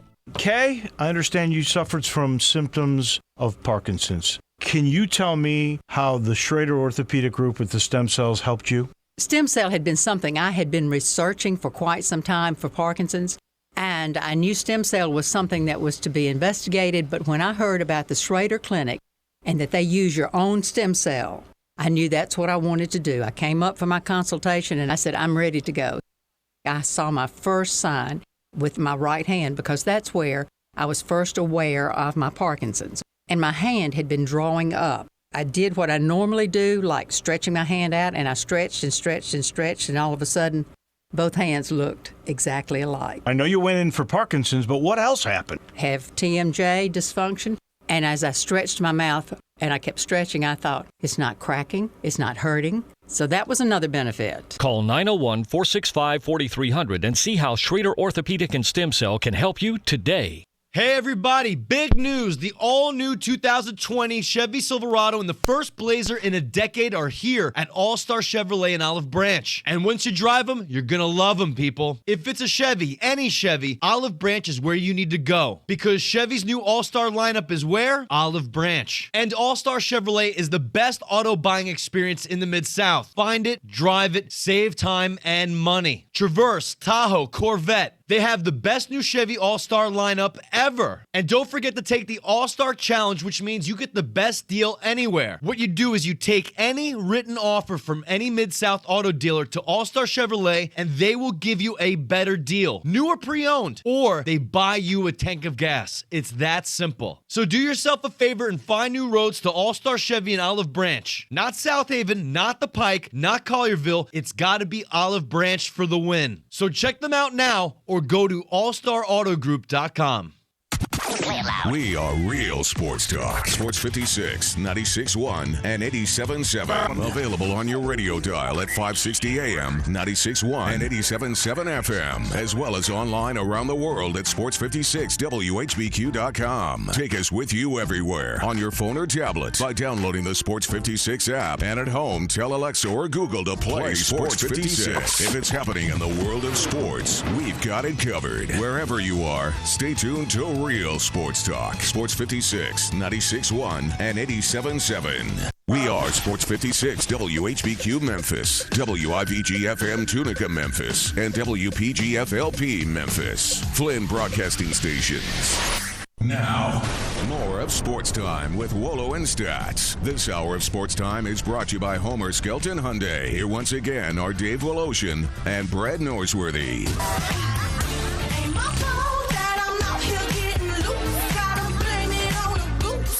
Welcome in hour number 2. College football starts in earnest tonight. Several games on the docket. Then we got Friday. Then we got Saturday. And I mean a whole bunch of games, including Memphis and Ole Miss. And we're giving away a couple of tickets here on the 30-yard line, 49 rows up. And we'll do that in about 20 minutes or so. We are really, really looking forward to this game. And then even a game on Sunday. And that's Oklahoma and Houston, and even a game on Monday where Notre Dame goes to Louisville. And boy, has the mighty ever fallen there. Louisville's kind of starting over, aren't they? Boy, I mean, it's just amazing to think. But they're starting over in the ACC. Yeah, good problem. They're home against Notre Dame, which is obviously a team coming off of making the playoffs last year. 24 points? What? 20 points. And 19. Okay. It opened, I think it actually went 1 point Louisville's favor. I like the quarterback at Notre Dame, Ian Book. I thought he was great. They did. I mean, statistically, numerically, they did play Clemson in the college football playoff closer than Alabama did. I just didn't think I'd ever hear that be the rally cry from Notre Dame someday, though. Hey, we played Clemson closer than Bama did. I know. Okay, but we all kind of got to make baby steps in this Bama Saban tsunami. Clemson's made the gigantic step. That they've caught or passed them. Which one? Caught or passed? 15-0 in the trophy in your trophy case. They've caught them. They hadn't passed them? We'll see this year. This year could get in that left lane and zoom by them, couldn't it? They're even. And they are even in the matchups. That's what I'm saying. They're even. So part 5 would be the decider. They're both so far above everybody else in college football. There's not one. Well, you might be the only one. I have not seen any predictions from anybody that they're both not in. I am, and I don't know how much I like being different guy. Oh, I think you like it. No, I don't. No, I don't. No, I like playing the percentages. In fact, a few years ago, after I nailed correctly the first overtime in Super Bowl history and the score, 34-28, Patriots. I said I was never deviate when it comes around to NFL picks. Patriots against the Cowboys. Comes around baseball time, Dodgers, Yankees. The 34-28, that's the game with Seattle? No, 34-28 was Patriots over Atlanta. Oh, yeah. Atlanta, which gave that game away. 28-24, New England over Seattle. But I said after getting that right on these picks the rest of my life, I'm going milk toast. You know, in the SEC this year, except for Alabama, Georgia, maybe Florida, if you wanted to, just try to pick everybody to go about 7-5 or 6-6, and you wouldn't be that far off. I think I agree, except for one team. I don't think you'd look stupid, would you? I think you're missing one other team that I think will be better than that. I think on paper you can say safely LSU is going to win more than 7 games. Exactly. You are right. That is very correct. They'd be even ahead of Florida. Everybody else, and with the exception of Vandy and probably Arkansas, maybe Ole Miss. If you just kind of threw a 6-6, 7-5, if you're somebody on the street, and I don't do that when somebody, hey Brad, tell me how my team's going to be this year. Well, who's your team? And they tell me, and I tell them exactly what I think it will be. But I think to be safe, you're going to be about 7-5, 8-4. You wouldn't miss it much. No, I agree. I don't think they'd be mad at you when they ran into you in December and man, we went 5-7, or we went 8-4. That's SEC. It's time for us to talk a little AAC, the American Athletic Conference. And Dave, in doing this, I enjoy keeping up with the AAC. It's the first conference the Tigers have ever been in that I give two darns about anybody else in the league. I just didn't in a lot of the leagues before this for the Tigers in football. I'm excited. I'm not saying I'm watching every single play of both games tonight, but I like the UCLA-Cincinnati matchup. Love Luke Fickell. Mm-hmm. We will see if West Virginia made the right hire. It came down to Neil Brown or Luke Fickell, and I think the calculus at West Virginia was, do we keep high-scoring offenses in a high-scoring offensive league like Dana Holgerson has established for them? Well, if we want that, let's hire Neil Brown. They did. Or do we kind of go, let's try to stop somebody and maybe win a smidge with defense, and that's probably what cost Luke Fickell. But also tonight, I like FIU and Butch Davis at Yulman Stadium against Tulane. I think that will be a good game against two great coaches. I think Tulane has to win this game. It's time for Willie Fritz to do his deal, and I think they will be better. Let's start with the East. Let's start with Cincinnati of Luke Fickell. And you know what? He's a really good defensive coach, and that got him 10 wins last year. But they got a good quarterback in Desmond Ridder. They got a really good running back in Michael Warren. They're going to score some points. And here's why I have them over UCF, because the Cincinnati-UCF game is in Cincy. So I think they get the edge in the head-to-head. I like UCF, obviously. Josh Heupel just picked up right where Scott Frost left off. They've lost, one game in the last 2 years? They are terrific, but they did lose a guy that I thought really was heads on to be the favorite in Darryl Mack. I thought he would be the quarterback. Brandon Wimbush now has to have a learning curve. He's obviously was effective at Notre Dame, but not as good as Book, and that's why he lost the job, and that's why he transferred. But here's the thing. Besides the home field advantage for Cincy, UCF's defense is not that good. They gave up a lot of points last year, including to Memphis. And so I think Cincy's going to get them. I like South Florida to finish third. South Florida's weird. I mean, they won their first 7 games. You got South Florida third. I do. That's the first big difference we have there. Mm-hmm. I'll tell you why. They brought in a new offensive coordinator and play caller in Kerwin Bell. They still have a good quarterback in Blake Barnett. I'm telling you, they are really athletic. And Charlie Strong's under some pressure here. I think he's got their attention. I like South Florida third, Temple fourth with new coach Rodney Carey. And they got an excellent defense. You realize Temple only gave up 27 points per game last year, and they got a lot of them. And their matchup with South Florida will be in Tampa, so that's why I have them below South Florida. East Carolina's got a new coach in Mike Houston. They got a great quarterback. I think that this is a team that could win more games than a lot of people are giving them credit for. Did you remember Holt Nailers when he came into the Memphis game last year and changed the whole complexion of the game? He is a big kid. He's a legend. He threw for close to 350 yards, didn't he? He's a big, tall kid. He's a legend in that area. Every ACC school wanted him, but he grew up. Stayed there. His dad's on the chain gang at ECU, and he wanted to stick around home, and so he did. So they got a potential real star there. And then UConn, well, that is just a joke. They gave up on football. I hope Wagner beats feel them. bad for Randy Edsall. I'm for Wagner tonight. As arrogant as UConn's been. I'll tell you what. I agree with you. I'm for anybody that takes on Go UConn. Wagner. What's their nickname? I don't even know. The Wags. Go Wags. Go Wags. Go Eagles. Something I don't know. Come in and see a tournament time. Sometimes they get one of those bids, don't they? Yeah. How do you have the East? I have the East. I have South Florida. I have Charlie Strong winning the East. Winning. Wow. 9-3 overall, 8-0 in league. Wow. Yeah. UCF second, 9-3, 7-1. The loss to South Florida. Then Luke Fickell and Cincinnati, 9-3 for Cincinnati, with 6-2 in the league. Temple 6 up, 6 down, 4-4. East Carolina trying to revive a once very proud program, 6-6, 3-5. UConn, I got them with one win tonight against Wagner. I hope I'm wrong. I hope it's 0-12 and 0-8.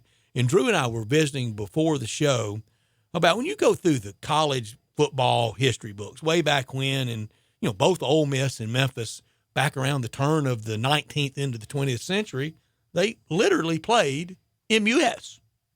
Right. I mean, I know. The MUS we know now. Right. And, Quantico Marines and everything was loose. And Sewanee You were just looking for a team to play. And Sewanee, founding member. And college football changes. It's always been that way. There's somebody out there right now in FBS in college football. We probably won't see it. It won't go that fast. I showed Drew in the Ole Miss media guide when one year Ole Miss played Long Beach State, that still very good in college basketball and very, very good in college baseball, but we don't think of Long Beach State playing college football anymore. I showed him a year where they played Villanova. Villanova plays FCS. There's somebody out there that used to be good, like in 1995, 2000, that by 2040, they will have gone the way of, can you believe they used to play against these guys? East Carolina needs to turn it around.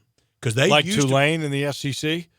Like Rice in the Southwest Conference? Drew mentioned, what if it happened to Southern Miss? If we looked up, we won't see it in 2040. Man, I can remember when Southern Miss was really something to deal with. Right. So just so you have USF winning, you have UCF 2 and Cincinnati 3. Correct. So we swap 1 and 3 in the East. Drew? All right. I'm different than both of you. I've got Central Florida coming out of the East just because I think there's still plenty of stuff there for the Knights, and the fact that they've only lost one game in the last 2 years is kind of, I'm not going to say Nick Saban or Brady-esque. I'd rather lose going with them than going against them type of thing, but it's slowly getting there for me. So I'll have them coming out of the East. Then I got Cincy finishing as a close second, South Florida 3, Temple 4, East Carolina 5, and UConn. Hopefully they lose against everybody. And Wagner is the Seahawks, by the way. Seahawks, okay. Go Hawks, go. Drew, I don't think you needed to preface it. For this league, UCF, they've accomplished that big boy status. Well, they're the bell cow. They have earned that. They really have. I mean, you go back to... But somebody's going to kill me on the text line if I said... Good morning, they killed on the they text earned line. it. Like, what is he, Saban? Like, yeah. Somebody would have. But you know if what? I didn't. UCF has always been in a very nice position where they are in a great state with pretty new facilities. Great weather, except for this weekend. And a friend of mine. You go back to Dante Culpepper. Mm-hmm. You can actually go before Dante Culpepper came to Oxford and almost pulled upset. Do you know they were growing? Do you know who the number one quarterback at UCF before Dante Culpepper was? I don't recall. He's an offensive coordinator now in the SEC, and he used to be at Memphis, and he's on this show quite often. Coach Dickey. No, not Dickey. Darn, I can't remember, Dave. I'm. He's at Kentucky. He's the associate. Coach Henshaw. Yeah, Darren Henshaw. Darren Henshaw was the #1 quarterback in the history of UCF till Dante Culpepper.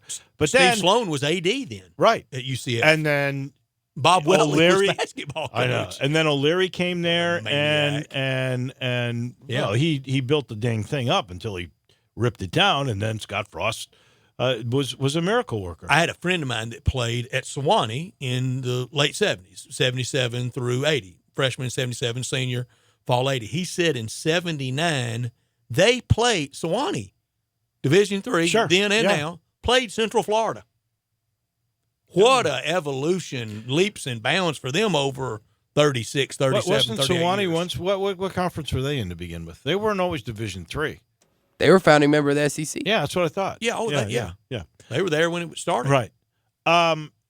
You were talking about how you look at this conference now. You're intrigued by this conference. It's that intrigue. It's interesting, but it's only going to build, and I see that more and more with our own fans that now know Scoreboard our league and care about the league, and that's only going to get better. I honestly, to have a team like Navy in there, I think is really cool. I love that trip to Annapolis every time we go, and a bunch of folks have picked Memphis to play in the Military Bowl in Annapolis because a lot of people don't think. And that's Navy's against Power gonna 5. That'd be eligible. fun. Yeah. Yeah. I've seen it against Duke, and I've seen it against. That's ACC, and I've seen a Boston College out there. Yeah, Boston College. That's the other one I saw. That is true. Okay, time for the West, and I got Memphis winning Back to the Annapolis. West. Love Oh. the town. I've never been to this. I've been by the stadium. You've never been in the stadium? You'd love that.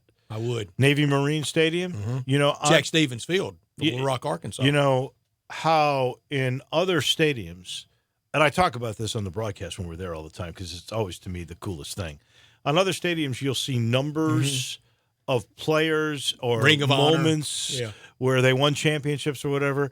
Every battle that the Navy or Marine Corps have been involved in, every battle, Guadalcanal with the date Yeah, that's great. is on the sides. I think in a few years, I don't even know if it's scheduling quirk. I think it was planned. Hit the Google machine on this at FBS schedules. One of these years coming up, Army-Navy game is going to be on campus at Navy. Oh, that'd be cool. The coolest place I've ever been, honestly. And I love going to Annapolis, going to West Point. Did I ever tell you the story where we got off the bus and the first time I'd ever been there, and I've been there like 3 times now. First time I'd ever been on the bus. Greatest, by the way, view from a press box. A lot of people say that it's the Rose Bowl, but you can see the bend in the Hudson River, and if it's at the right time of year, all the different colors, gorgeous. But we get off the bus, and they've got stationed at the entrance, a staircase down to a tunnel to go into the locker room, but stationed on either side of the entrance are soldiers. And they're in battle fatigues, and they got the makeup on and everything, and they're standing like statues. They're ready.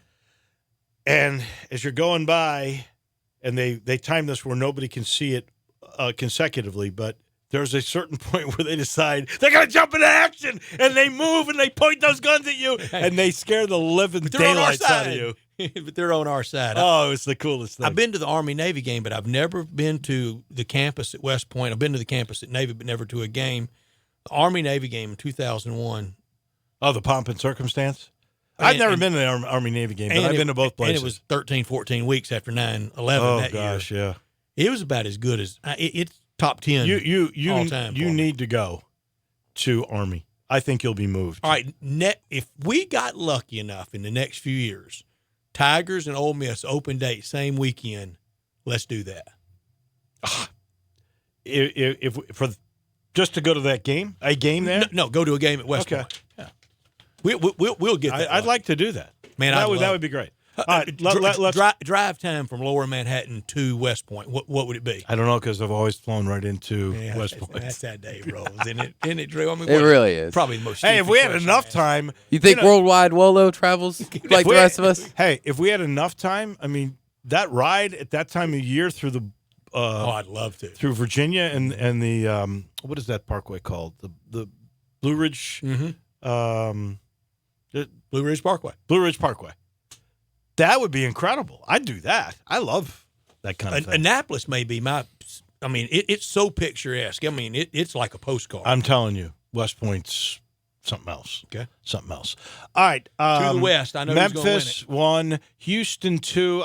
Same thing so far. I wonder what will happen tonight with Oklahoma, or this weekend with Oklahoma, because, Houston, I don't know how great their depth is, and their D is porous, but the Eric King, he is something else, and they got a great receiving core. And with this new coach, Dana Holgerson, who I thought did a good job at West Virginia. I'm looking forward to watching Derek King Sunday. Me too. And then there's Tulane and Willie Fritz.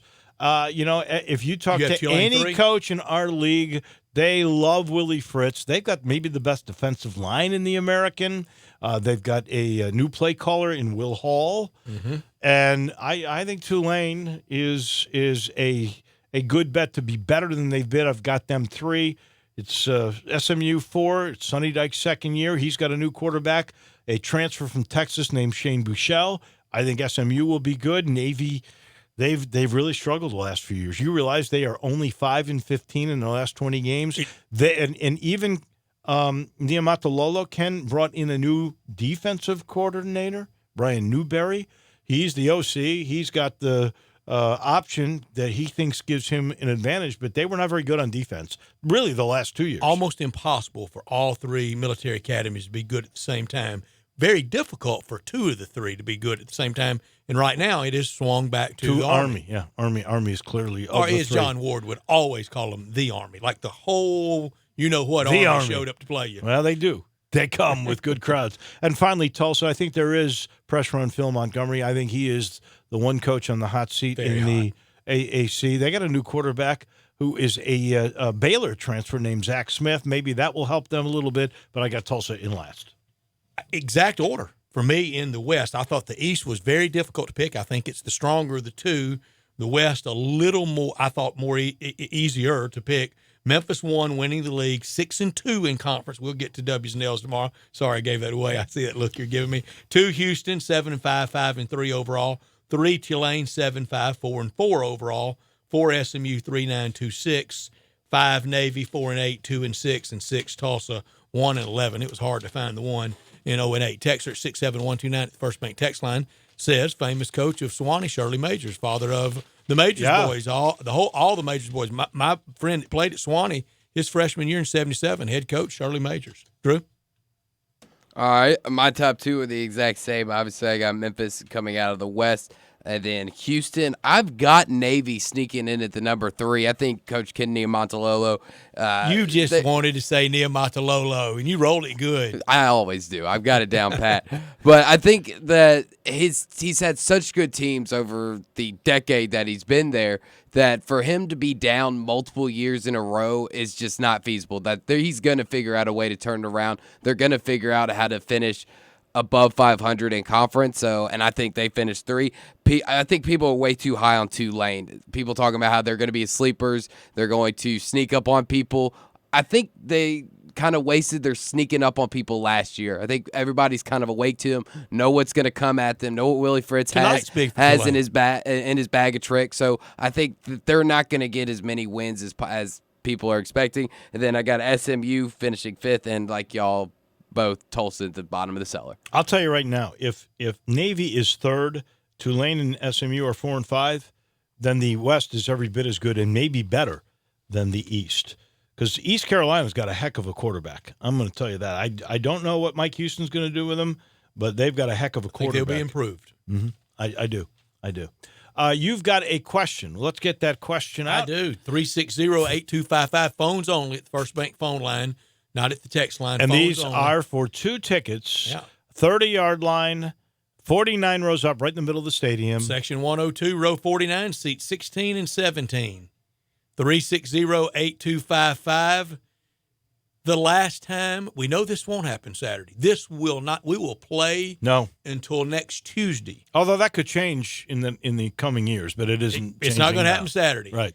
This game Saturday will not end in a tie. Give me the year and the score the last time Tigers and Ole Miss finished in a tie. I was there, and it was a great game. Oh, you were there, so I know it's not 1963 then. I was just a year old, 63, Dave. Come on, man. Well, I do know that your memory is that was a legendary incredible. 0-0 tie in 63.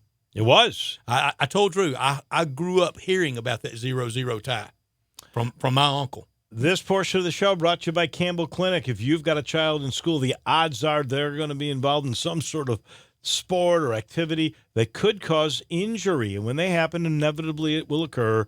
Trust the team of pediatric orthopedic experts in the area at Campbell Clinic. And by the way, the only team of pediatric orthopedic experts. 6, in fact, who treat kids all day, every day. They're the experts, and your child deserves to see the best when their growing body gets injured. Whether it's a sports injury, one of those playground bumps and bruises, even at recess, they're bound to happen, and Campbell Clinic is the team that is here for your team. They also specialize in more complex problems like scoliosis and childhood hip pain.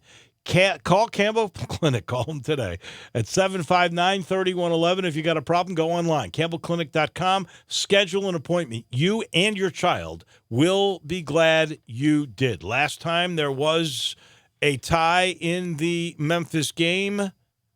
360-8255. The last time there was a tie between Memphis and Ole Miss in this game. And we go to Jay. Jay, it's your turn. Go ahead. Jay, you there? Hey, yeah. Can you hear me? Got you. Okay. Was it 1961? No. And the score was, that's incorrect? That's incorrect, Jay. 63 was zip. I don't know what was in 63. And Ralph, it's your turn. Hey, Ralph. All right, I'll go with 75, 10-10. Nope. One since then. All right, we go to Joe. Joe, you know the answer? Well, the answer is 1985. That was the last year of Ray Dempsey, I believe. Yep. And the score, I'm struggling on this one. I think it was 14-14. Go up a little. Go up a little. Tack on some field goals. 17-17. There you go, Joe. Say it so, Joe. It was the last year of Ray Dempsey. You remember the game in 84, how blast furnace hot it was in Oxford, and then the 85 game at night, and really good game. Drew, it drives you crazy when I talk about ties, doesn't it? Oh, it does. Well, there are winners and losers, Brett. Yeah, in 83, that was Brewer's first year, Blowout. and Ray Dempsey's Rex Dockery's last year, right. and Ole Miss and Memphis really laid it to them. Going into the next season, everybody thought Memphis was loaded, and Ole Miss just beat the stuffings out of them. Nathan Wansley and Arthur Humphrey in 1984 in Oxford. 22-6. And that was Dempsey's second year in his last year, was it not? In 85 at the time. 85 was his last year, then Bailey came in 86. And you know, and Joe, you will remember this, and Dave, there was always this dynamic around a tie. That night, I think Ole Miss felt better about the tie in 85 than Tiger fans did because the expectations were so big for Ray Dempsey. That was kind of the end of the Ray Dempsey honeymoon. That was the beginning. Yeah, I remember Ray Dempsey saying something to the effect that, at the end of the season, this tie will look really good. And, of course, Ole Miss was really struggling. They had a lot of young players, and they weren't ready for stardom for sure. And, that was the end of Dempsey after that year. It really wasn't changed his vocation, to be honest with you, after that. Thank you, Joe. I'm going to put you on hold so we can get all the info. You can pick these tickets up. I think he dropped himself off. So anyway, he will call back, and we will get those tickets to him. We've got to take a break. We're back in just 1 minute. This is Sports Time with Wolo and Stats. The Peter Edmiston Experience with C.J. Hurt. Weekday mornings from 7 to 10. Only on Sports 56, 96.1, and 87.7. John Burgess, we're still in the afterglow of a very successful golf tournament. Brett, I want to convey my sincere thanks to Daryl Smith and his staff at Jack Salmons and the board and CBS for putting on such a great golf tournament. Not only did we see great golf and saw Memphis and St. Jude painted in such a positive way, we got to show Memphis as the great foodie town that it is. From Andrew Michael to barbecue, and I especially want to express my appreciation for the cooperation shown by all the barbecue places at the pit. Even though we're competitors, we certainly work together to produce great great barbecue. Especially I want to thank Walker Taylor with Germantown Commissary, Elizabeth Blondis with Central Barbecue, Ernie Meller with Hog Wild, and Pat Donahue and our staff at the Rendezvous. Dining out in Memphis is one of my great pleasures. Of course, we want everyone to come to the Rendezvous, but don't forget all the other great food establishments where all our friends and family work hard every day putting out great products and quality service. Food is one of those understated assets the world needs to know about Memphis. The Rendezvous since 1948 in the Alley in downtown Memphis. Duncan Williams Investment Bankers presents Toby Keith at Live at the Garden this Saturday, August 31st at the beautiful Memphis Botanic Garden. How do you like me now? One night, Toby Keith, all the hits. That was 1,452 beers ago. With opening act High Valley. Tickets on sale now at Ticketmaster.com. For more information, visit liveatthegarden.com. Doors open at 6:30. Show starts at 8:30. Also presented by FedEx, True Green, Infinity of Memphis, Regions Bank, Radiance, Pro Show, Mahaffey Tent, and PDR. That's Toby Keith at Live at the Garden this Saturday, August 31st at the Botanic Garden. You love your pets, but you can't take them with you when you travel. So what do you do with Fido and Fluffy? Take them to Pet Suites. Pet Suites Memphis, Germantown, Collierville is now accepting reservations at their gorgeous new facility that accommodates dogs and cats of all ages. Complete with bone-shaped in-ground pools, indoor and outdoor play yards, expert care, and friendly staff. Book now and new customers get 25% off their first service. Pet Suites Memphis, Germantown, Collierville. 4520 South Forest Hill, Irene Road. Pet Suites, your pet's new favorite place. Want to know how to start a great Labor Day weekend? Join me and Greg for Sports 56 Middays this Friday beginning at 10 for some free lunch from Baby Jack's Barbecue and enter to win some tickets to the Ole Miss versus University of Memphis game, and check out the great sales going on now through Labor Day at Homer Skelton Chrysler Dodge Jeep Ram in Millington. Up to $7,500 off the 2018 Jeep Wrangler, or up to $11,000 off 2018 Ram heavy duty trucks. And they also have the all-new Ram 1500 Motor Trend 2019 Truck of the Year at Homer Skelton Chrysler Dodge Jeep Ram in Millington. They're normal guys in the car business, changing lives 4 tires at a time. Now, more of Sports Time with Wolo and Stats. This hour of Sports Time is brought to you by Homer Skelton Hyundai. Here once again are Dave Woloshin and Brad Norsworthy.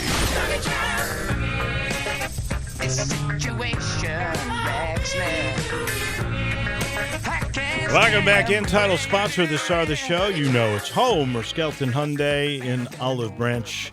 The perfect marriage of technology and service and assurance. The assurance comes from Hyundai itself. 10-year, 100,000-mile limited powertrain warranty on every new car. My Santa Fe. Could be the Elantra, the Veloster, the new Palisade. It could be a Kona or a Tucson. Everyone. It could be the G70. They do sell Genesis cars in Homer Skelton Hyundai, and in fact, it's going to be Homer Skelton Hyundai Genesis as they get more and more product in. They're making the dealership bigger with a big emphasis on Genesis cars.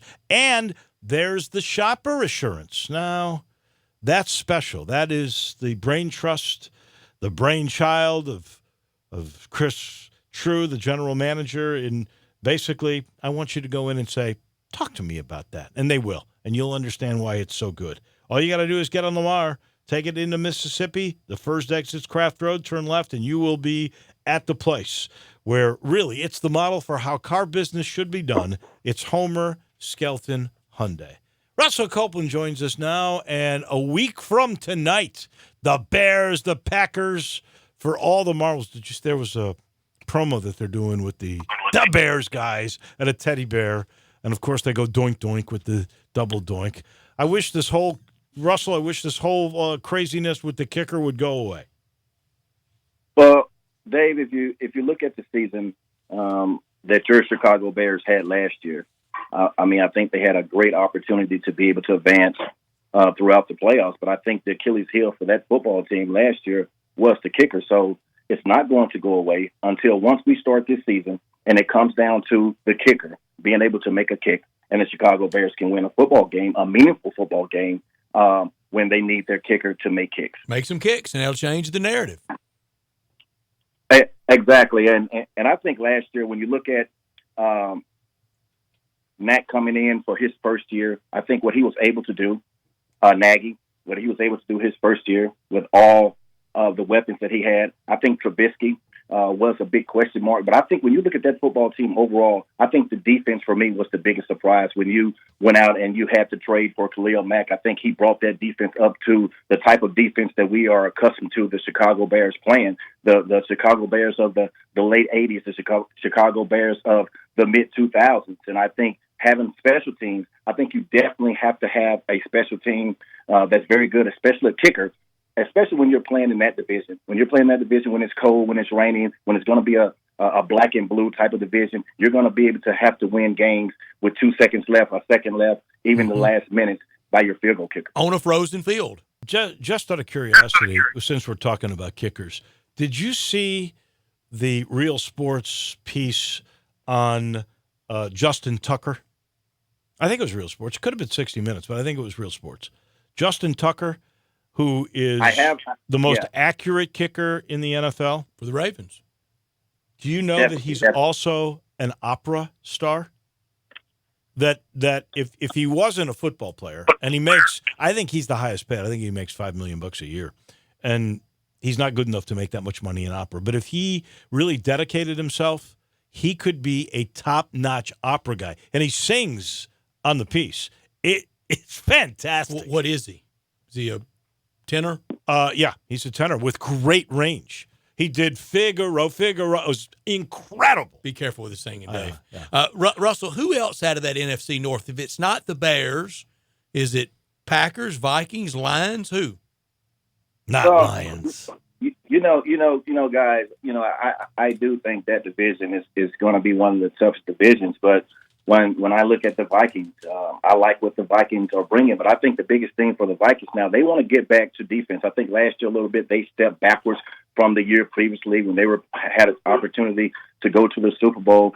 I think that's going to be big for them to be able to create turnovers. But Kirk Cousins is going to have to be able to win a meaningful game. And if you look at his percentage against teams that are better than 500, it's not very good. I think it's probably like, winning 2 out of 10 games. So I think he definitely has to be able to earn his $84 million contract. I think they will be pushing if they can get their defense up. And you look at the Green Bay Packers. I think the Green Bay Packers is going to be a big question mark. So if you have to actually coming into this season with Nagy coming in after having a great year, I think this team, the Chicago Bears team, will be the team to beat. But when you look at Aaron Rodgers and you look at the Green Bay Packers, I think you can never count them out. So I think that's going to be a division that's going to be up and down, pretty much like the NFC South. When you look at the New Orleans Saints in that division, how they're close. But I think when you look at the dark horse, I think you look at the Detroit Lions. I'm not saying that they're going to win the division by no stretch of the imagination, but this is a football team that can hurt you toward the end of the season if you lose a game to Detroit. So any of these three teams that loses a game against Detroit, I think that puts them down a notch. Was Kirk Cousins and the financial stake that Minnesota gave to him, was that a mistake? Well, I think we have to see how his the next 2 or 3 years go. But if you look at the first year, when you're paying Kirk Cousins $84 million, and you look at how the Redskins treated him over the past 3 years, I don't know if he was worth the $84 million. They thought he was going to be the franchise quarterback, and they thought that he was going to be the quarterback to lead them after Case Keenum nearly took them to the Super Bowl. So now, if you get rid of Case Keenum and now you replace him with Kirk Cousins, don't you think you're saying we can win a Super Bowl or make it to the Super Bowl? And I don't think that happened last year. So this is a very critical year for him, but he's going to have to be able to win meaningful games. And if you look at that division, the Chicago Bears is not the stepchild of that division anymore. The Chicago Bears have raised it up a notch, and they are a team to be reckoned with. So he's going to have to be able to not only beat a division that has been run by Aaron Rodgers, but he's going to have to deal with the Chicago Bears, and they have a heck of a defense coming back this year. We got a little bit of breaking news going right now. So for those of you,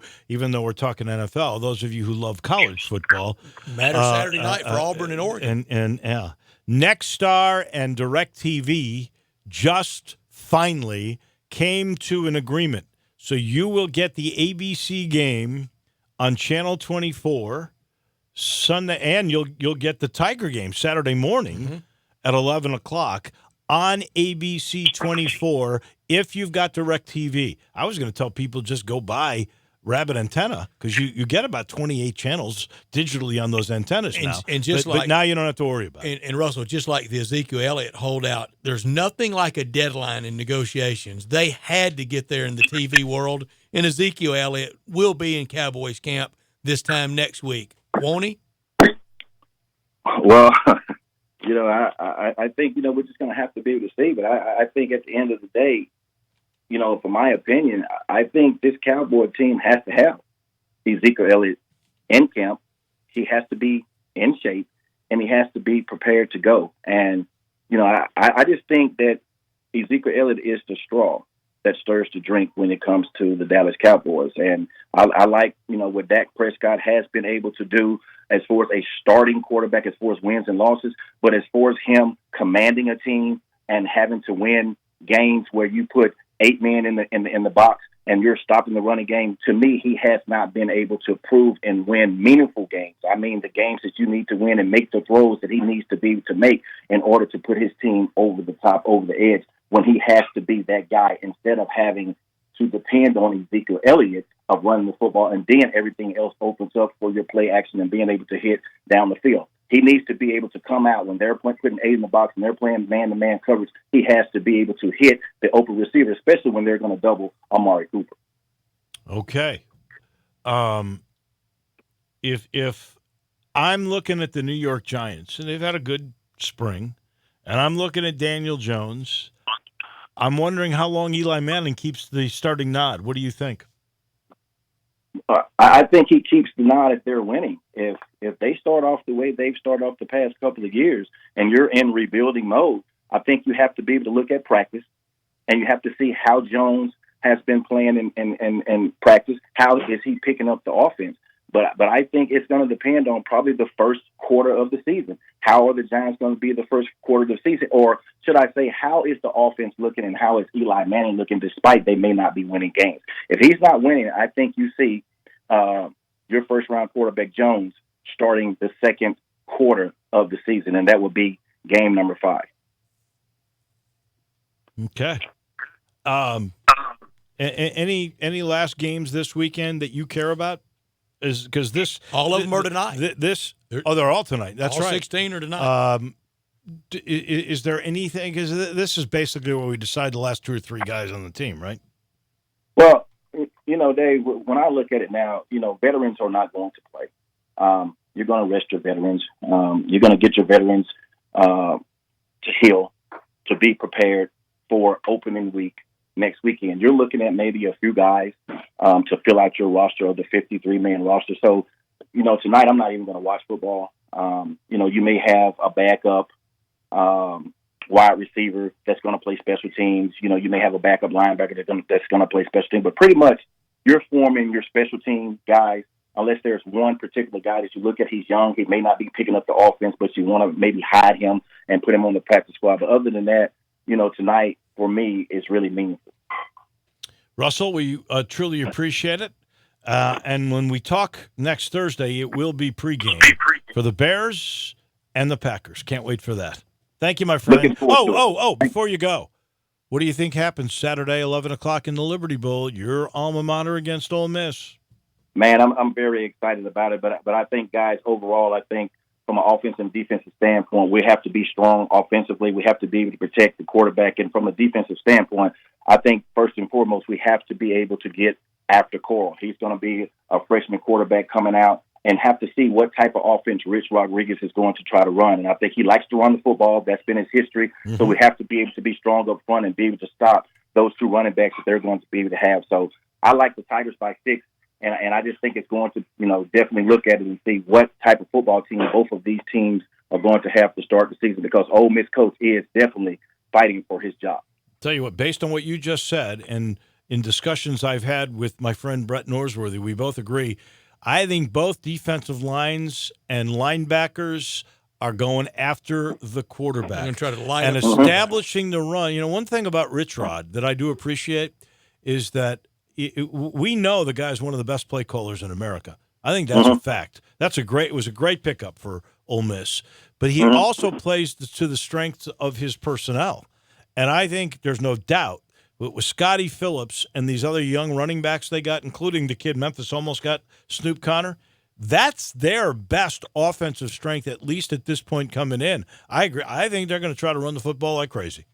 Exactly, guys. When you look at Scotty Phillips and you look at Darion Ely, the young man that came from Jackson Prep, this young man is a scat back. He can come out of the backfield. He can catch the football. He's a guy that can fly. He can make a lot of plays. So I definitely think they're going to try to run the football. So if you know that from both teams coming out, do not be surprised if you see some type of flea flicker, some type of play early in the football game because both defensive coordinators are going to want to try to stop the run. So look at something big from Memphis, maybe to hit Coxie early, or just look at a trick play from Ole Miss early in the football game. He's Russell Copeland. He talks to us about the NFL every Thursday. Former NFL Eagle and Buffalo Bill and a whole bunch of others. Thank you, my friend. We'll talk to you next Thursday when it's for real.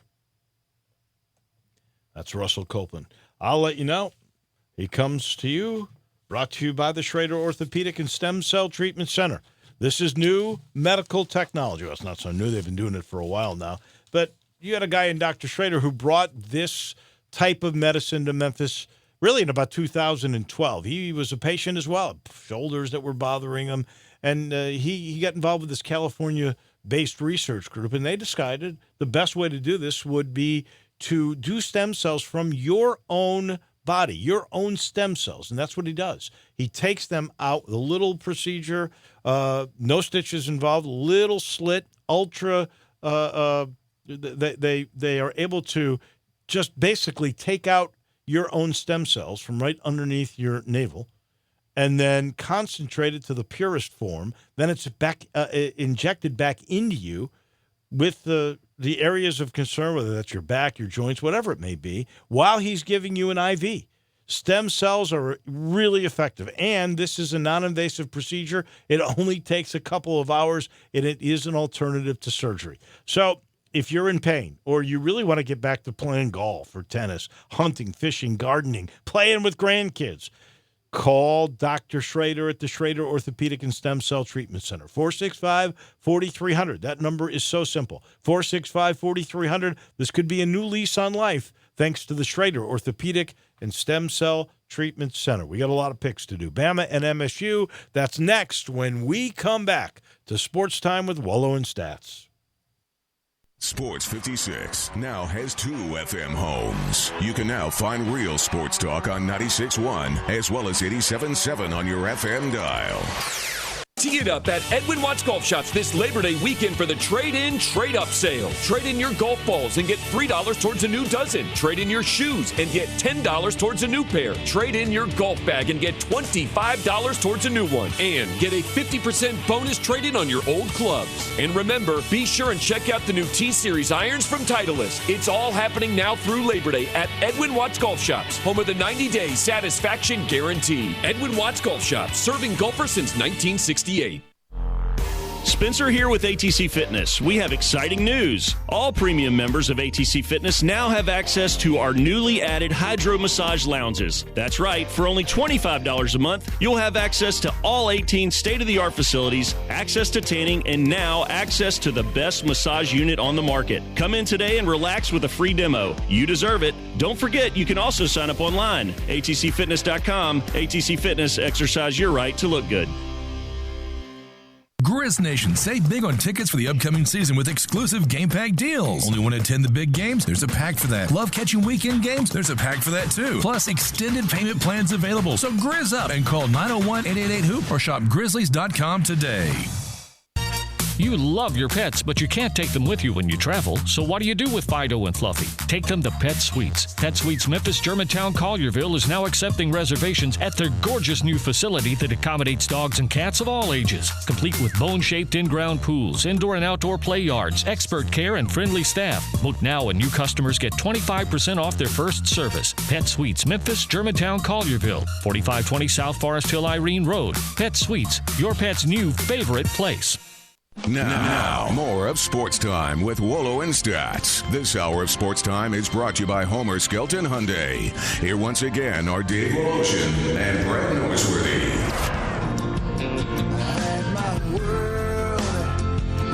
I was at Jason's Deli today, and boy, I mean, the football fever was in there. Everybody, seemingly everybody in there, talking about the big game coming up Saturday night. And I know Chris and the gang at Jason's Deli, well, they'll all be at the Liberty Bowl Saturday, and what a great place to start your tailgate, right there from Jason's Deli. Let them take care of all the tailgating needs for you on Tiger Lane, or at any college football or high school football. Tailgating has really become big. Tomorrow night at the high school games, load up from Jason's Deli. Wholesome food forever. It's a family thing at Jason's Deli. Healthy, first franchise in the nation to be trans fat free food. That means it's good for you. Jason's Deli, all about choice, regardless if you seek a gluten-free menu, vegetarian sandwiches, healthy kids meals, or if you'd like to invent your sandwich via the Build Your Own selections, you will be delighted at any of these Jason's Deli locations. Ridgeway Road, Poplar and Highland, Olive Branch, and Cordova. Always another location online at jasonsdeli.com. All the salads, the Mesa chicken salad, the chicken club salad,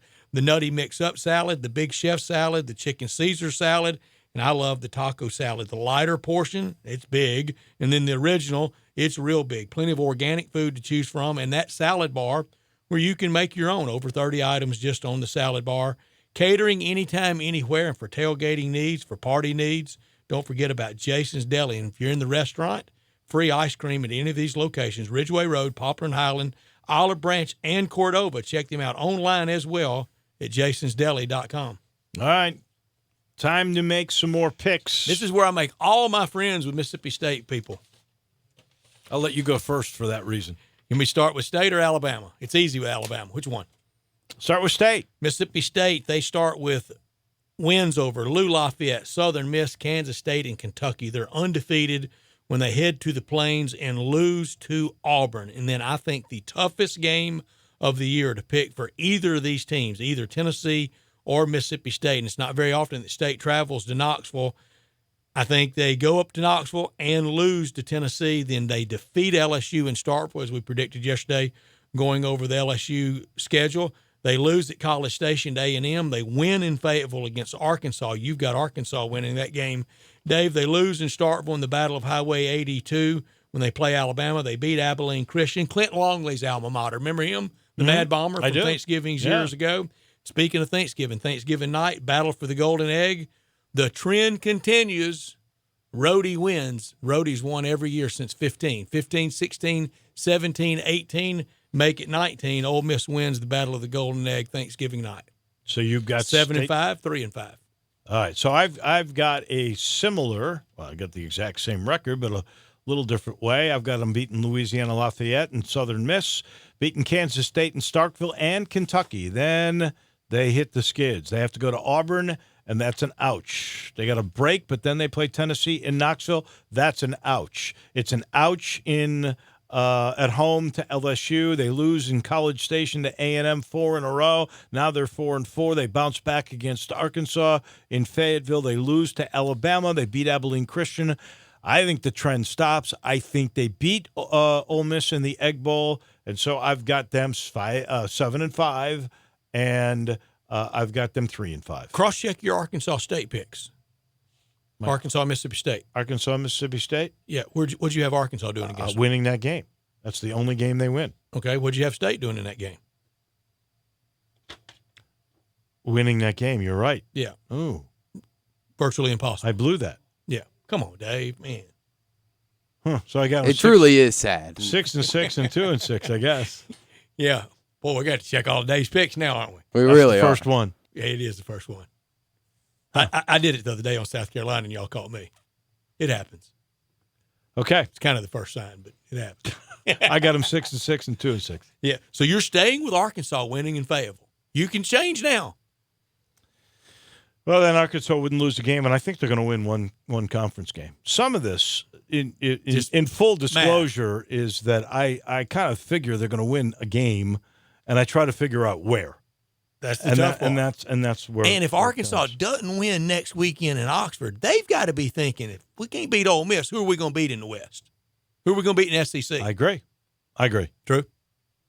All right, I've got him starting off the season 4-0, then losing at Auburn, losing at Tennessee, beating LSU in Starkville, losing at College Station, beating Arkansas in Fayetteville, losing at Alabama, beating Abilene Christian, and winning the Egg Bowl in Starkville. So that would be 8-4, 4-4 in conference. Wow, that'd be a great year if State does that. Great year. And that easily, what you just went through, could happen. Sure. Even turning I don't think I stretched out on a limb at all. No, even turning around the Tennessee game. I mean, you could go up to 9-3 on State. Yeah, I could. And then Alabama, I'll go with that one first. Yeah. That's simple. Yeah. Wins everywhere with the one loss, middle of the year, October 12th, College Station, A&M. That's not crazy. No. I mean, it's not crazy at all. I mean, that will be the big coming out party for Jimbo Fisher if he gets it. It's easy for me for Alabama. 12-0, 8-0. Play Georgia 12-0, 8-0. SEC championship game. Alabama wins that game. Well, I've got them both playing in that game too. Yeah, we'll get that tomorrow. Yeah, that's what I thought. Bama for you, Drew? 12-0. Easy. Might Really? struggle with Western Carolina, but other than that, I think it's pretty easy road. You're calling a struggle with the Catamounts? Well, maybe. Nobody's going to remember it. On Cream Puff weekend, Yeah. that's the weekend that really gets the derision from the rest of the college football world. Look, I don't want the SEC playing those teams anytime, but you can play them, and most people are doing it. Some leagues don't. Big Ten doesn't. Pac-12 doesn't. Notre Dame doesn't. But you can schedule those games whenever you want to. Absolutely. The SEC chooses to do it before rivalry weekend. Right. I wish it wasn't any time. You want to do away with that. I want to do away and with do playing away with FCS. that one by playing another conference game. Mm-hmm. But not another conference game and another non-conference game in the conference. I would absolutely be okay with 9 conference games being a. You know who else wants that? Nick Saban. I know he does. Here's the deal. I think it's a disadvantage to those that are playing at 9 right now. The Big 12, the Pac-12, and the Big 10 all play 9 conference games. And as I said this before, there's never been a team that won the national championship that played 9 conference games. In the 5 years they've had it, the 1 year the Big 10 did win it, they played 8 that year. That's right. When Ohio State When they went to 9, no, that's a huge advantage for the conference that only plays 8. For the betterment of college football fans that deserve it, that deserve better games, and for uniformity and no advantage over everybody, every conference should be mandated to play 9 conference games. Let's get it done. Well, they should make us commissioner. I've said that a long time They really ago. should. I'm all for it. We'll have to watch Dave on the cross-checking on the scheduling, though, won't we? One game, same as you. Might have to watch both of you. The young kid's the only one that hasn't screwed up yet. Yeah, There's some games, though, he 'Cause can I'm still pretty screw sharp. up. I blew it Tuesday at Spirit Shop on South Carolina. I mean, I was a mess on that, wasn't I? You really were. But I did straighten you out quickly. You did. Just as quickly as you got. And you knew you had me. Go back to the Arkansas game. That's a win. It's not at all how I said it. First thing I said, you want to cross-check on that? That's the first. That's the first heads up I gave you. You did not say that as nicely as you're saying. He said it nicer than I would. Drew, we've got the. I said. Do you want me to play the audio? I can play the audio. Oh yeah. Go to that uncomfortable moment. Go to it. Go to the audio. While you're going to the audio, let me tell you, this portion of the show is brought to you by Dinstall's. This could be the last week. Usually, with the start of college football, you get 1 week with the chocolate-covered strawberries. That's it. 1 week. Because after that, it's gone. Now, you're still going to have Heavenly Hash. You're still going to have all of the Brittles and my favorite Cashew Crunch, which I think, by How the much way, Dinstall's will be on Tiger Lane Saturday? Tailgating, just out party favors, tons. Here's the deal. The smartest ones, the best places to go and eat will have Dinstall's. That's right. That's simple. Do you tailgate any afterwards? If there's a W, I will do. I'm it. the same way at the Grove. They've got this new thing. If we win, I want to be It's around. called- if I don't. Here's what they need at Tiger Lane. They got this new thing called Tiger Paws. This is a new candy with a peanut, and there's salt in the peanut, and this sweet, basically, it's peanut butter. Oh, it is a new level of greatness. With that Dinstall's chocolate, oh, my goodness. And you've got 4 places to go by. You know the original. That's Pleasant View. That's where they make the candy. Then, of course, in my neighborhood in Laurelwood, they've got one in Germantown, right at Poplar in Germantown, across from the hospital. And the latest and greatest is in Collierville, Poplar and Byhalia. Go check it out. You'll love it. It's the it's the thing for your Tiger Lane tailgate party on Saturday. Please stop by Dinstall's. All right, play this moment. Evidence, please. And I've got them 3 and 5. Cross-check your Arkansas State picks. Arkansas, Mississippi State. Arkansas, Mississippi State? Yeah. What'd you have Arkansas doing against them? Winning that game. That's the only game they win. Okay. What'd you have State doing in that game? Winning that game. You're right. Yeah. Ooh. That seemed pretty friendly to me. It was a little knowing, a little... I knew you were wrong, yes. A little condescending, I kind of thought. He didn't lead Corso. You're not so fast or anything. Not so fast, my friend. You messed it up. No, he didn't do Tried to give you a little heads up. He didn't do that. Dave, how about this? Help you out a little bit, buddy. I know it's the first sign. That's okay. I think I was kinder to you on Tuesday. I think you were, especially in front of people. Oh yeah, because that was it was people crowded around. That was. I mean, you could tell I was. They were all snickering a little bit. I didn't want you to feel bad. Yeah, and you're getting ready to rub it in about the golf picks the next day. So I think you probably were. We take a break. We're back. I'm telling you, your last great act was that golf. Greg Gaston. That was it. I'm going to prove to you this year these football picks. We got every Friday. We have to reclaim our greatness. Right. Back in a minute. This is Sports Time with Wolo and Stats. Dreaming of the coast? Wake up and run to Crab King's Seafood. For the most flavored seafood and biggest plates, there's a Crab King's near you. Visit the Bartlett Cordova location at 7140 Stage Road or the East Memphis location at 5992 Knight Arnold Road. Top Memphis Food Reviews recently picked Crab King's as a winner in their top 10 category for 2019. Now you know what the King stands for in Crab King's. The price, the portions, the service is why Crab King's is #1. So don't dream of good seafood. Make the right choice the first time and every time. Make it Crab King's. Come and devour tasty snow crabs, king crabs, shrimp, salmon, catfish, calamari, and more. Enjoy Memphis' best tasting pasta with your choice of toppings. Visit the Bartlett Cordova location at 7140 Stage Road or the East Memphis location at 5992 Knight Arnold Road. Crab King's is open Tuesday to Sunday. Enjoy 50% off lunch portions and dollar fountain drinks and hang out with Crab King's for Friday night parties from 8 to 10. For more information, Google Crab King's Memphis or download the app for a free drink with every order. Crab King's, always a Memphis favorite. Hi, folks. Bob Burkheimer for Sunrise Chevy. The Sunrise Chevy Ranch has over 500 new vehicles to choose from with interest low as 0% and rebates up to $7,500. A $5 million used car inventory specializing in late model GM certified and cars and trucks under $10,000. Bad credit, bankrupt, slow pay, it's okay. Sunrise gets you financed when no one else can. Check out the inventory and apply online at sunrisememphis.com or call us on the phone. Come in and see us, go online or call. Any way you do it, we'll save you money at the Sunrise Chevy Ranch, partner. 385 in Houston, Levy, and Collierville. Find new roads. If you're going on vacation, making a college campus visit, or if business takes you out of town, there's just no better place to board your dog than Barks and Recreation, 965 Ruddock Cove between Bud Davis Cadillac and the Blue Plate Cafe in East Memphis. Boarding, daycare, grooming, we have the best of everything at Barks. Indoor-outdoor kennels so your family member can go in and out as they please. Indoor and outdoor play areas. 4 walks a day. Group play and individual attention from the best staff in the Mid-South, which includes an overnight staff to ensure the safety and comfort of your pet 24 hours a day. All reasons to choose Barks and Recreation above all other boarding and daycare facilities.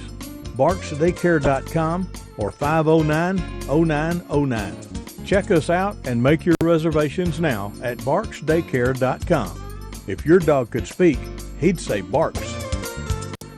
Tee it up at Edwin Watts Golf Shops this Labor Day weekend for the trade-in, trade-up sale. Trade in your golf balls and get $3 towards a new dozen. Trade in your shoes and get $10 towards a new pair. Trade in your golf bag and get $25 towards a new one. And get a 50% bonus trade-in on your old clubs. And remember, be sure and check out the new T-Series irons from Titleist. It's all happening now through Labor Day at Edwin Watts Golf Shops, home of the 90-day satisfaction guarantee. Edwin Watts Golf Shops, serving golfers since 1968. Want to know how to start a great Labor Day weekend? Join me and Greg for Sports 56 Middays this Friday beginning at 10 for some free lunch from Baby Jack's Barbecue and enter to win some tickets to the Ole Miss versus University of Memphis game. And check out the great sales going on now through Labor Day at Homer Skelton Chrysler Dodge Jeep Ram in Millington. Up to $7,500 off the 2018 Jeep Wrangler or up to $11,000 off 2018 Ram heavy duty trucks. And they also have the all-new Ram 1500 Motor Trend 2019 Truck of the Year. At Homer Skelton Chrysler Dodge Jeep Ram in Millington, they're normal guys in the car business, changing lives 4 tires at a time. We are Sports 56 WHBQ Memphis, WIVG-FM Tunica Memphis, and WPG-FLP Memphis, Flynn Broadcasting Stations. Welcome back to Sports Time with Wolo and Stats. This hour of Sports Time is brought to you by DeSoto Auto Sales. Here once again are Dave Wolosian and Brad Norsworthy. Our good buddy, Greg Gaston, who will make his sideline debut on Saturday for the Tigers, part of their great broadcast team. And I know on Saturday everybody will be wearing the buttons in memory of and loving memory of our friend Forrest Goodman on Saturday. Greg down on the sidelines. Dave high above the Liberty Bowl on Saturday. Looking forward to that. He joins us next after I tell you about the sponsor of this hour, DeSoto Auto Sales. They specialize in late model cars with low mileage, very high standards at DeSoto Auto Sales. All the cars are test driven, checked out quite literally, head to toe, bumper to bumper, all points in between. And they have an unlimited inventory at DeSoto Auto Sales. Every make, every model. If by chance they don't have it, if it's not on the lot, they'll go out and find it for you. No shortcuts taken at DeSoto Auto Sales, but they do have this mission statement for you. They want you to have the ultimate car experience, and they know we're living in a world today that time matters, and they want you to have that ultimate car experience by quickly getting in there and getting out. You find the car you want, deal with your sales rep, credit approved, paperwork done, and you're out in about 45 minutes. We're living in a world today that time matters. They know it. It's that simple. Visit them online at DeSotoAutosales.com, 5704 Goodman Road, 662-890-7184. Come on down to DeSoto County, to DeSoto Auto Sales for that town and country experience on Goodman Road at DeSoto Auto Sales. There is really a neat thing that just happened, and I am trying like the Dickens to find out this young lady's first name, but a big upset in tennis today, and we were talking with Chuck Melkent earlier in the week about the lack of great American tennis players, particularly on the men's side. Isner, who is winning big or has won already and has moved on. The women do have some really good young Americans, and Coco Gauff, who won again last night, is one of those. There's a young lady, and she's got the build of Serena Williams, and she is an athlete, let me tell you. She just knocked off Simona Halep, the number 4 seed, to move into the third round. Her name is Townsend. It's T. Townsend. All I'm getting is the score, T. Townsend. I can't find the first name. She won in the third set, 7-6. So it was 2-6, 6-3, 7-6 over the number 4 seed. She was amazing. I was watching a little bit of it as we were doing the show. She is somebody that you can, between Goff and this young lady, there's another American 17-year-old that gave Serena a heck of a battle last night, but Serena did win. Taylor Townsend? Taylor Townsend. Very good. It. Thank you, Drew. Very good. So, wow. A big story that has developed. Obviously, the big story around here is Saturday. We can't wait for that football game. On the sidelines doing the radio, part of the radio broadcast will be Greg Gaston. What's the number one thing you're looking for in this game on Saturday? I guess we could start with crowd. That's one thing. But other than that, where are you going? Hey, Greg. Hey, what's going on, Brett? The thing I'm looking forward to the most is lower humidity. Yes. Even if it's 90 degrees and sunshine, if it's lower humidity, we're all going to feel better for it. So that's the first thing. When I'm down there, when our broadcast goes on the air at 9 o'clock, and when Brightwell and Dylan throw it to me on the field at about 9:10, I'm going to tell them right there at that point how humid it is. Of course, things can change. Less than 2 hours later, certainly can be a lot more humid at kickoff. But that's the most the most important thing for me, and Greg, I'm sure for the players. Right now, I saw where at kickoff, I don't know about the humidity temperature at 80 at kickoff, by the end of the game rising to about 85 or so, but you're right on the humidity front. But the artificial turf will hold the heat. I don't know if it was that much cooler for real grass. Look, when it's hot and humid, grass is growing. I know that. That's true. It is clearly hotter on those fields because it's science. Underneath those green fields are black rubber pellets. Yeah. And those black rubber pellets draw the heat and keep the heat. And the field is a good 10 or 15 degrees warmer than the outside air. It's hot. No question it's going to be warmer on the turf. But listen, 80 to 85, I'll take that because what I was hearing was 90. Maybe that's later in the day. So let's all hope for lower temps, lower humidity. We know it's not going to rain, and that's a good thing because the Tigers have had those issues over the last few years with rainy conditions. Man, I think it's all set, guys. I mean, I'm fired up. Let me ask you guys this. Him too. Wolo, how many years now for you as the play-by-play broadcaster for the Tigers on opening day? How many opening days is it for you? And for Brett, with the Ole Miss broadcast, how many for you? Well, for me, this would be the 23rd in a row with radio. Now, if you want to go back to 1986, when I don't know that I did the opening football game, but we did 2 or 3 football games a year on TV. And I'm not sure any of them was the opening game. So let's just say 23 straight openers. But I've been to every opener minus 1 year since 1982. Yeah, Brett? And Dave famously called Labor Day 1991 at the Coliseum as a huge, huge underdog, the straight-up easy win for the Tigers. And color analyst that day, Bob Wynn. Bob Wynn. Bob Wynn and I did a bunch of games, including the famous, Really? one of the more famous ones, and that I know is on YouTube, is when Memphis and Louisville squared off at Papa John. I don't know if it was Papa John's or the old stadium. I think it was the old stadium, actually, where both teams came out from the same area.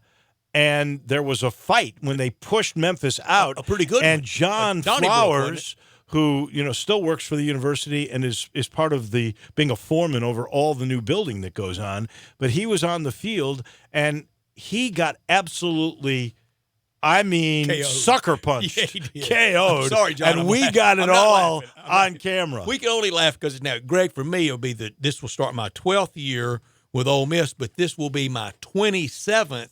Not all on opening day, 27th time to go see Memphis and Ole Miss play somewhere. I never went to a Memphis Ole Miss game, though, in Jackson. I went to a lot of games in Jackson, but never to this game. The Memphis Ole Miss games I've been to have been at the Liberty Bowl and at Vaught Hemingway. Now that you said it, I don't know.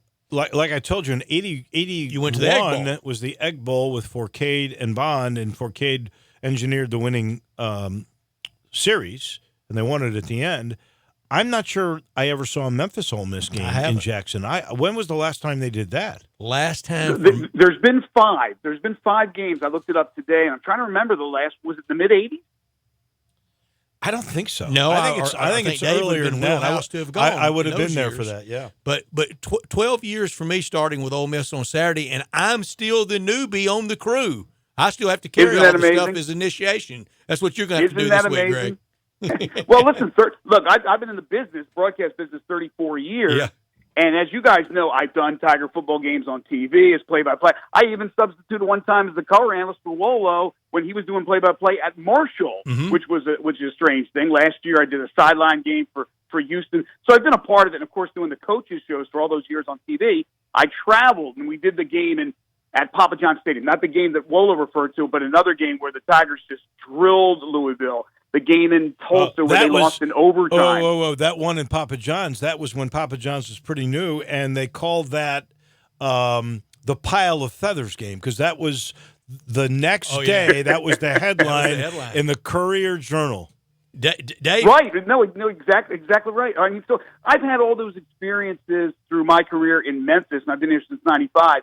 But the last several years, as everybody knows, I'm there. I never miss a game, but basically covering just for the radio show, and I haven't been a part of TV. Now to be a part of the broadcast crew with Wolo, with Jarvis, with Jeff and Matt. I'm the newbie. I'm the rookie. Great. So I'm going to have to go through rookie hazing tomorrow or something to get ready for Saturday's game. So in that Dave, there regard, were games in Jackson in the time that you've been here. So you've either been there or it's kind of part of the 70s, 80s memory loss we have. Maybe. I know I've been to several games in Jackson. So tomorrow or Saturday, I arrive about 8:15. Tiger walks at 8:30, and you can carry my briefcase, Greg. Yeah, sure. It's going to make me buy donuts for everybody. Yeah. Greg, I just see no way this game is not a close one. I want it to be because we have not had a classic in this rivalry. We've had not 2007 was close, but I don't think it was a classic. And sometimes close does not make it just in and of itself a classic. But I want a classic close game. I just see no way this is more than about a 3 to 7 point spread, regardless of who wins. I am with you 100%. I've said it several times this week. Look, I think Ole Miss is going to be vastly improved. Obviously, there's only one way to go defensively, but I think Matt Corral is going to hit the ground running. The Tigers, yes, they lost an awful lot. They got to make sure that this offensive line has a cohesive start to the season, and they have all the ability. There's some talented players, but they also have skilled position players they're going to reload with that. I think it's going to be a great game. I would be shocked, gentlemen, if this game goes 10 or more for either team in their victory, winning by 10 or more points. I do believe this is going to be a down-to-the-wire game.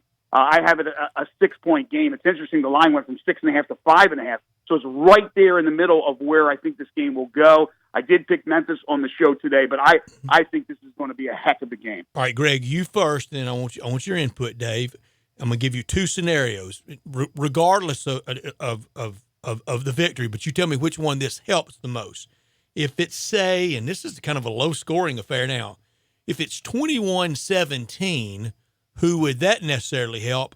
And if it's 45-41, who does that necessarily help? And that could be the answer could be the same one in each of them. But, all right, Greg, the kind of a lower-scoring affair, and then a really wet and wild Lulu type game. Who does it help Okay, most? so you're going to start with me? Yeah.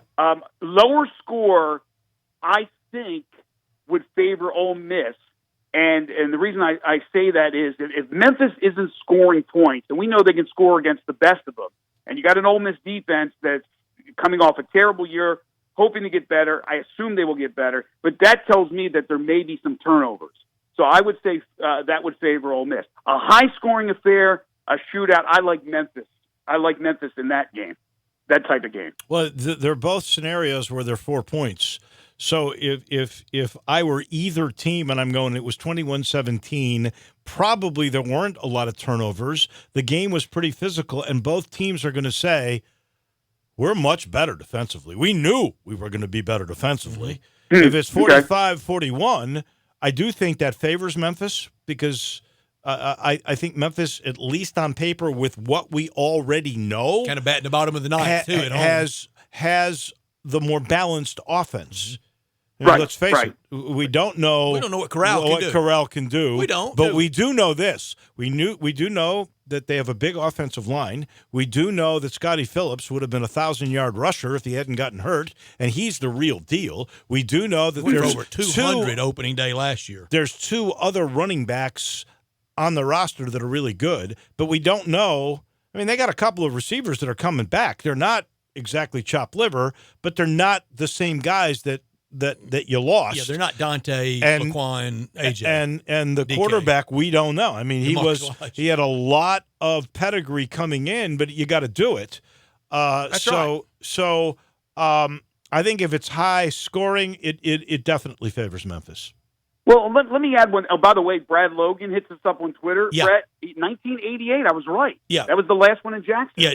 So I thought it was in the 80s. You know how the 80s got for all of us, Greg. Dave just can't remember. A little fuzzy, man, especially for you, my friend. No, I'm kidding. Yeah. So I was going to say, look, we've been talking a lot about the Tiger situation or the Rebel situation with losing the receivers they did to the NFL. So they have a couple of guys waiting in the wings to get their opportunity. But wouldn't that be the same for the Tigers? I know there's Patrick Taylor. I do understand that. But still, you lose Pollard, you lose Henderson. You're hoping now that you have the guys like Gainwell and Watkins to step up. So it's still a question mark on how well they're going to play, and the same deal with Ole Miss. So it kind of evens it out. One at the wide receiver position, one at the running back position. But the advantage offensively to me goes to Memphis in that scenario because they do have an established running back like Patrick Taylor, who had a great year last year. He did, and to have last year Darrell Henderson to do what he did, and for Brady White to do passing what he did. I've said if Brady White, Paxton Lynch, I think went for 367 in the 2015 upset. It was a big number up there. If Brady White goes over 300 and they got some balance yo-yoing with Patrick Taylor, then it could be the long day. It could be the blowout. If it's 300 yards, then Coxie's going to have 100, and Patrick Taylor's going to get 100 on the ground if they get 40 points. Then that's rough stuff for Ole Miss, and then that would conjure up. Not a lot has changed on that defense, Greg. If Ole Miss leaves the stadium Saturday and going looks like it's looked the last few years. Let me ask you this question. I do believe Ole Miss's defense will be improved, and some of that is Mike McIntyre. And I do too by taking your lumps, but being thrown out there. Is it a good thing? I I mean, when you look at the experience of the Ole Miss Rebels exactly on a team that was a very bad defensive team, very bad. That's where their most experience is returning. All right, now this is that a good thing or a bad? And Greg, you saw Ole Miss last year in person, and this is going to sound like an excuse, but it's about all I can offer up. Some of the alignment schemes and strategically and structure wise from the previous DC was just deplorable. Well, that's why they made the change. No question, Brett. But here's the other thing. They are out there recruiting top-tier talent, SEC talent. Are we going to assume that all those guys were bad? Some of it was scheme. Some of it was the inexperience. Now they have the year under their belt. They have the new DC and McIntyre. I can't imagine that those same guys, even though I understand your question, Wolo, that they're all going to be bad again. There's got to be some improvement. But just the odds go against you. Just they're all bad at the same time. I think Mike McIntyre, just saying Mike McIntyre is going to make him better. You got a guy who was a really good coach, former head coach. Let's face it. I give Matt Luke a lot of credit because, you're obviously you could be bringing in the guy that replaces you. But he wants to win. And he got two guys that are both really good coaches. I mean, I give him all the credit in the world for doing that. He's not worried about looking over his shoulder. He knows that if these two guys can help them win, if they get to 6, there's not a coaching change. Everything is fine. People are happy. So he's not worried about that. If that happens down the road, it happens down the road. But he's got to put them in the best position to get better and to bring in two established guys who have been coaches of the year, I think is a great move, and it says a lot about Matt Luke, the person. I think it showed maturity on Matt's part, and I think it also showed what is sometimes it gets a little cliched. I think some in red and blue get tired of hearing, Mississippi made, Matt's an Ole Miss guy, but he did what was best for Ole Miss regardless of who gets the credit. Yep. Two guys. No question. Two guys that we haven't mentioned yet, okay, that are not obvious starters that you think might play a role in this game. I got two guys, they're both offensive guys, that come to my mind that we haven't mentioned. I know you didn't mention them, and you mentioned every other running back. And then Brett, from you on the Ole Miss side. My two guys are Samuels, who's the backup to Ken Gainwell at the tailback position, and Calvin Austin, who can flat out fly if he can hold on to the football. Those two guys could play roles in this game. I don't know if they will, but they could. Who are two guys from Ole Miss? And then Greg will ask you. To offense or defense? Either way. Doesn't matter. I think on defense, someone in the linebacking world, maybe one of the newer players, one of the junior college players, somebody playing linebackers got to do something because it's been a deficiency the last few years. And then somebody at running back other than Scotty Phillips. Will it be Jerrion Ely? Will it be Snoop Connor? Or will it be Isaiah Woolard? Somebody at running back other than Scotty Phillips. Well, you got three guys that could do that. Because if it's that There's hot, no doubt. Because Greg, if it's that hot and humid, I don't think anybody can tote the ball 25 times. Do you? No. They're going to have depth. They're going to have to show that depth. They're going to have to get guys in there. I love Wolo's pick of Travion Samuel, but just to be different, I'm going to go. Okay, so two guys right now that are number 2 on the depth chart, but both expected to play. So I'm going to go with the 2s here. Sean Dykes, tight end. We know about Magnifico. Sean Dykes is a heck of a tight end, and I think you're going to see the hookups with Brady White to the tight ends a lot more significant this year. So look for Sean Dykes in the seam. He's been able in his career at Memphis at times to get open and to do some things once he catches the ball. The other one, and he's listed as a 2, is linebacker Tim Hart. Remember, they go to the 4-3, so he was a starter a lot of times last year. He's the MUS guy. He always seems to be a ball hawk, be around the ball. Tim Hart to make a big play in this game. Remember the UCLA game. Don't forget the other MUS kid, right? The other MUS kid who's now a starter, Thomas Pickens, has had a great fall. Great fall. That's right. Yeah, Tim Hart with the pick 6 against UCLA was kind of the final nail in UCLA that day, wasn't it? That was a huge play. I like the kid. He's very active. Greg, it's going to be fun. I don't know if this is the last time. I hope it's not. But I said yesterday to Dave, there's some of me, win or lose. It won't be a draw. We know that. Win or lose, I'm gonna be a little melancholic leaving the stadium because it's the last time for a while. And that's sad. Well, till at least 2023. That's the first sliver of an opening. And a lot's got to go right. And then you got to have two new ADs. One we know is already going to be in place. The other one will be here in October. We don't, unless he's already in place. No, not at Ole Miss. No, yeah. Chancellor first, AD second. So that could be and it could be Keith Carter, right? I mean, before it's I think that would be welcome too. Yeah, I love Keith. But the slimmer that you talk about in 2023. Remember, by 2023, who knows if Mike Oresco goes to the 9 conference games? Now you're down to 3 non-conference. I mean, there's a lot of variables still in play. But I'm with you, Brett. It's going to be certainly a melancholy to many of us, especially to you. And by the way, Wolo. I got to point out, it's been everybody said that Mike Oresco made this announcement the other day.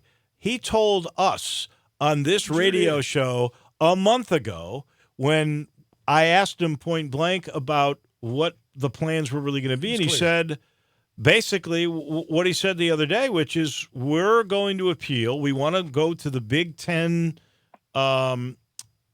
system. He may go to 9 games, but he could stay at 8 and have what he says will be your rivalry games where you might play, one team every year or 2 teams every year, and there would be a rotation, which is sort of the way the Big Ten does it. But he said he was going to do away with the divisions about a month ago, right on this station. And for many reasons, I want to be kind of the same guy in victory or defeat going to my car Saturday afternoon.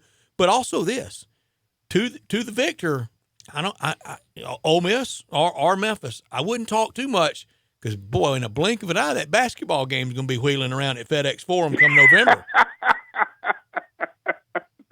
That's true. Hey, listen, I hope everybody that can make it out makes it out. They have a great time. The weather cooperates. We have a heck of a ball game. I am fired up, guys. I know you guys are too. Thank you, Greg. Thank you, Greg. Thanks a lot. We appreciate it. You're welcome. See you Saturday. That is Greg Gaston.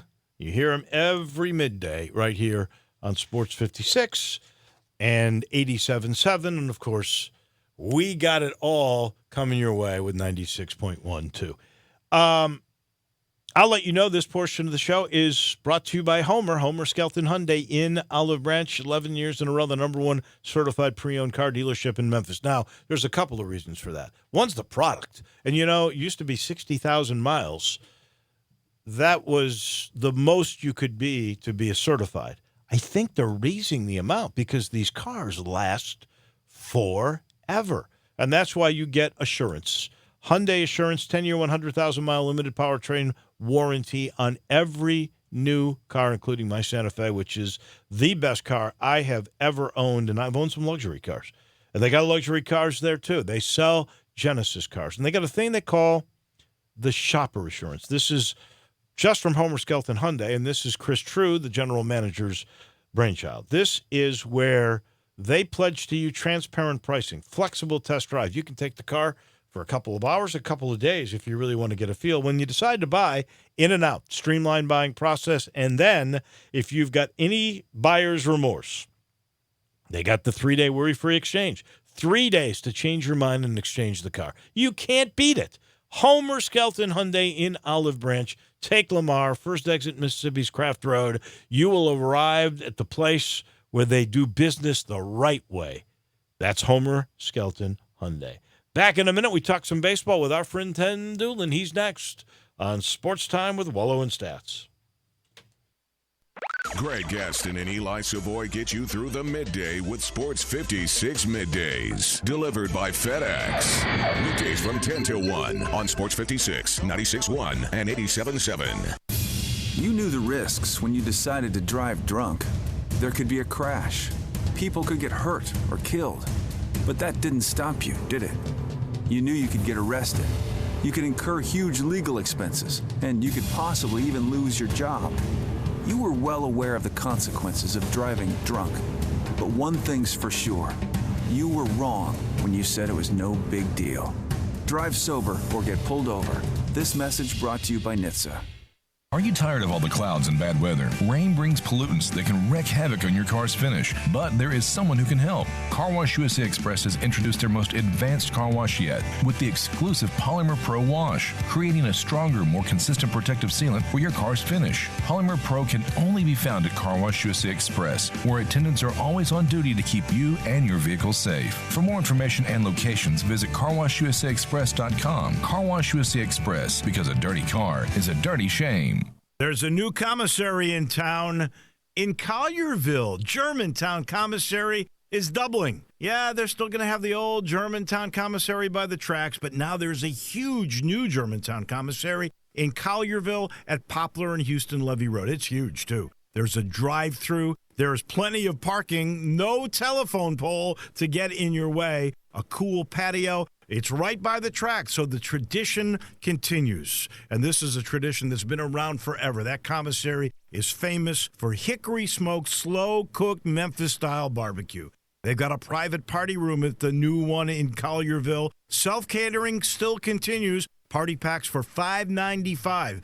Basically, the great ribs, the great pulled shoulder, the great deviled eggs. Everything is there in Collierville and Germantown now. So there is now a Germantown and Collierville style of barbecue. It's called Germantown Commissary. Tee it up at Edwin Watts Golf Shops this Labor Day weekend for the trade-in, trade-up sale. Trade in your golf balls and get $3 towards a new dozen. Trade in your shoes and get $10 towards a new pair. Trade in your golf bag and get $25 towards a new one. And get a 50% bonus trade-in on your old clubs. And remember, be sure and check out the new T-Series irons from Titleist. It's all happening now through Labor Day at Edwin Watts Golf Shops, home of the 90-day satisfaction guarantee. Edwin Watts Golf Shops, serving golfers since 1968. I Buy Houses, 901-406-1101. That's 901-406-1101. I Buy Houses. I Buy Houses will buy a house in any area, in any condition, and yes, it's guaranteed to close in 5 days. If you need to sell your home quickly, call 901-406-1101. If you've been through a divorce, if you lost your job, if you're tired of renters, I Buy Houses can get you your money quickly. I Buy Houses will buy your home in Shelby County, DeSoto County, Memphis, Bartlett, South Haven, Horn Lake, Olive Branch, anywhere and everywhere in between in any condition. And yes, they're open 24 hours a day, 7 days a week. I Buy Houses, 901-406-1101. That's 901-406-1101. Grab that pen, 901-406-1101. I Buy Houses.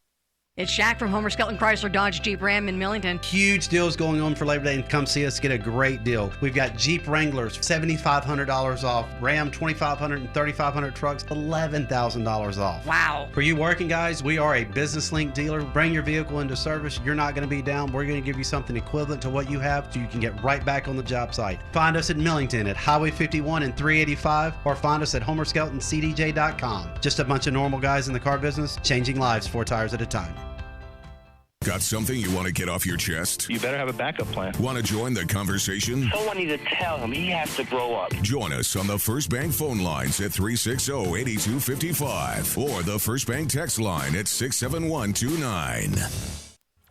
Welcome back to Sports Time with Wolo and Stats. This hour of Sports Time is brought to you by DeSoto Auto Sales. Here once again are Dave Wolosian and Brad Norsworthy. Wow, today's disappeared. I got the feeling tomorrow's going to be that way, too. Because we can't wait for Saturday, that's for sure. Today disappeared a little bit like that Cub lead in the Central did, didn't it? Well, that Cardinal lead got cut by a third last night. That magic number that you were touting so big. 29. Yeah, it's still 29. It stayed at 29. Yeah, it stayed at 29. And that might continue to happen. Tim Doolin joins us to talk a little bit of baseball. And again, I'm starting this the same way I think I started it the last 2 or 3 weeks, but he said it would go down to the wire. You still think it will, or did the Cardinals give themselves enough separation? Dave waved the white flag earlier this week, Tim. I don't think that there's any change in that assessment. I think it's still going to go down to the wire. Yeah, I do too. Those head-to-heads are everything. No, there's no question about that, and there's a lot of baseball to be played, and I don't think either one of these two teams in this division have proven that they're they're worthy of us giving the nod to right now. Just too much baseball left. Isn't that one of the beauties of baseball? I mean, now about 30 games left for everybody, a month left to play after we get through with August. But that is a ton of baseball. There could be somebody way back of the pack. I don't know if Milwaukee qualifies as that. Cincinnati 10 back. I don't think they would do it. The Mets for some playoff position maybe, but somebody could go on that torrid 25-5 September and be the back of the pack team that out of nowhere gets a play. Could the Red Sox be the back of the pack team, Tim? I don't think the Red Sox can be. I mean, they're just not strong enough on the mound, and they're not consistent enough. They've had too many, Sale out for the year. You got Price coming back. I mean, for how many times has he come back from the DL this year? It's just been okay. Another thing too, Stats, is you're going through the last 30 games of a 162 game series or season. And you've got a lot of young players on the Cardinals roster right now that are playing well, but yet they haven't gone through this. And even though they haven't been in the big leagues the entire year, they've played a full schedule in AAA. So these next 30 games are going to be very taxing on players, mentally and physically. And it's gonna come down to, even though managers today, like we talked about before, are not really filling out the lineup, they're going to have to manage their bench really effectively to prove that they're the best team in this division that deserves to go on. And expanded rosters, and for a lot of veteran teams, they don't like the really crowded clubhouse. I know some of those really good Cardinal teams, 02, 03, 04, they didn't like the 6 or 8 new bodies, kind of crowding the clubhouse, and Tony La Russa didn't like it. He didn't want a lot of those guys hanging around. Yeah, no, Tony was a veteran guy. He didn't like rookies. He didn't like young players. And I can understand that from the player's perspective because, I mean, you're like I said, this is your extended family, and you're spending more time with these guys in the clubhouse on the road than you are your own family. And anytime it gets, it'd be like your in-laws coming over and bringing a bunch of your cousins, and all of a sudden they just bombard your house. Yeah, time to go home. Like Cousin Eddie does. It's like, I don't want that. And so best Christmas lights. It's going to be a balancing act. Yeah, it's going to be a balancing act because you're looking at, some of the guys you might be bringing up from AAA when you expand the rosters, even though the analytics department might say, well, man, this guy really matches up well against this guy. There's going to be some real contentious meetings amongst the staff and the front office to figure out, for sure, do we expand the roster to the full capacity or do we not? And I think that's another critical decision that they're going to have to make. And we're going to look back and say this is and service time. There's no question about that. Mm-hmm. If I asked you the biggest surprise, we were talking about the American League, who's bigger, Tampa Bay or the Minnesota Twins? I would probably say the Minnesota Twins because Tampa's been in the mix the last couple of years. Mm-hmm. 190 last year. Yeah, and so I would have to say it's the Twins, and I watched Billy Ripken talking about today how bad the Orioles are and how bad the Detroit Tigers are, and it comes down to you better make sure you don't miss on this next year's draft if you're in that position. Got to nail it. I think the Twins have been able to do that, much like the Astros did a few years ago. And that's critical that your scouting department go out and find guys that either are going to impact can potentially impact your big league team in the next 2 years. But if you draft a high school phenom, can he impact and be in the big leagues in 3 years or 4 years? So it's going to be interesting to see. A little bit off of the playing field, but the business of baseball. I got to ask you this: the guy that just sold the Kansas City Royals. David Glass. David Glass, right. Did he buy – he's like 86 now. Did he buy that from Avram Fogelman? He bought it from the Kaufmans after they took back 100. Okay, so he bought it from Ewing Kauffman. Yeah. So he bought it from Ewing Kauffman. I want to say it was like 2000, right? Right around in there because maybe even earlier than that because he was one of the 3 groups to buy the Cardinals from the brewery were David Glass, John Henry, and Bill DeWitt. Well, we know who got it. Right. And we know who the other 2 are now. So, around that stretch, and he got them for a song. No. Yeah, I know exactly what he bought them for. He bought them for $96 million. That's a good return that's on what investment. That's what he bought the Kansas City Royals for 20 years ago or less. And he just sold them for, was it 1.1 bill? That's a pretty good return. Yeah. Holy smokes. You would, what a business, baby. You would pay the capital gains tax on that, not really mind, would you, Tim? You can live I don't with it. think so. You can live with that.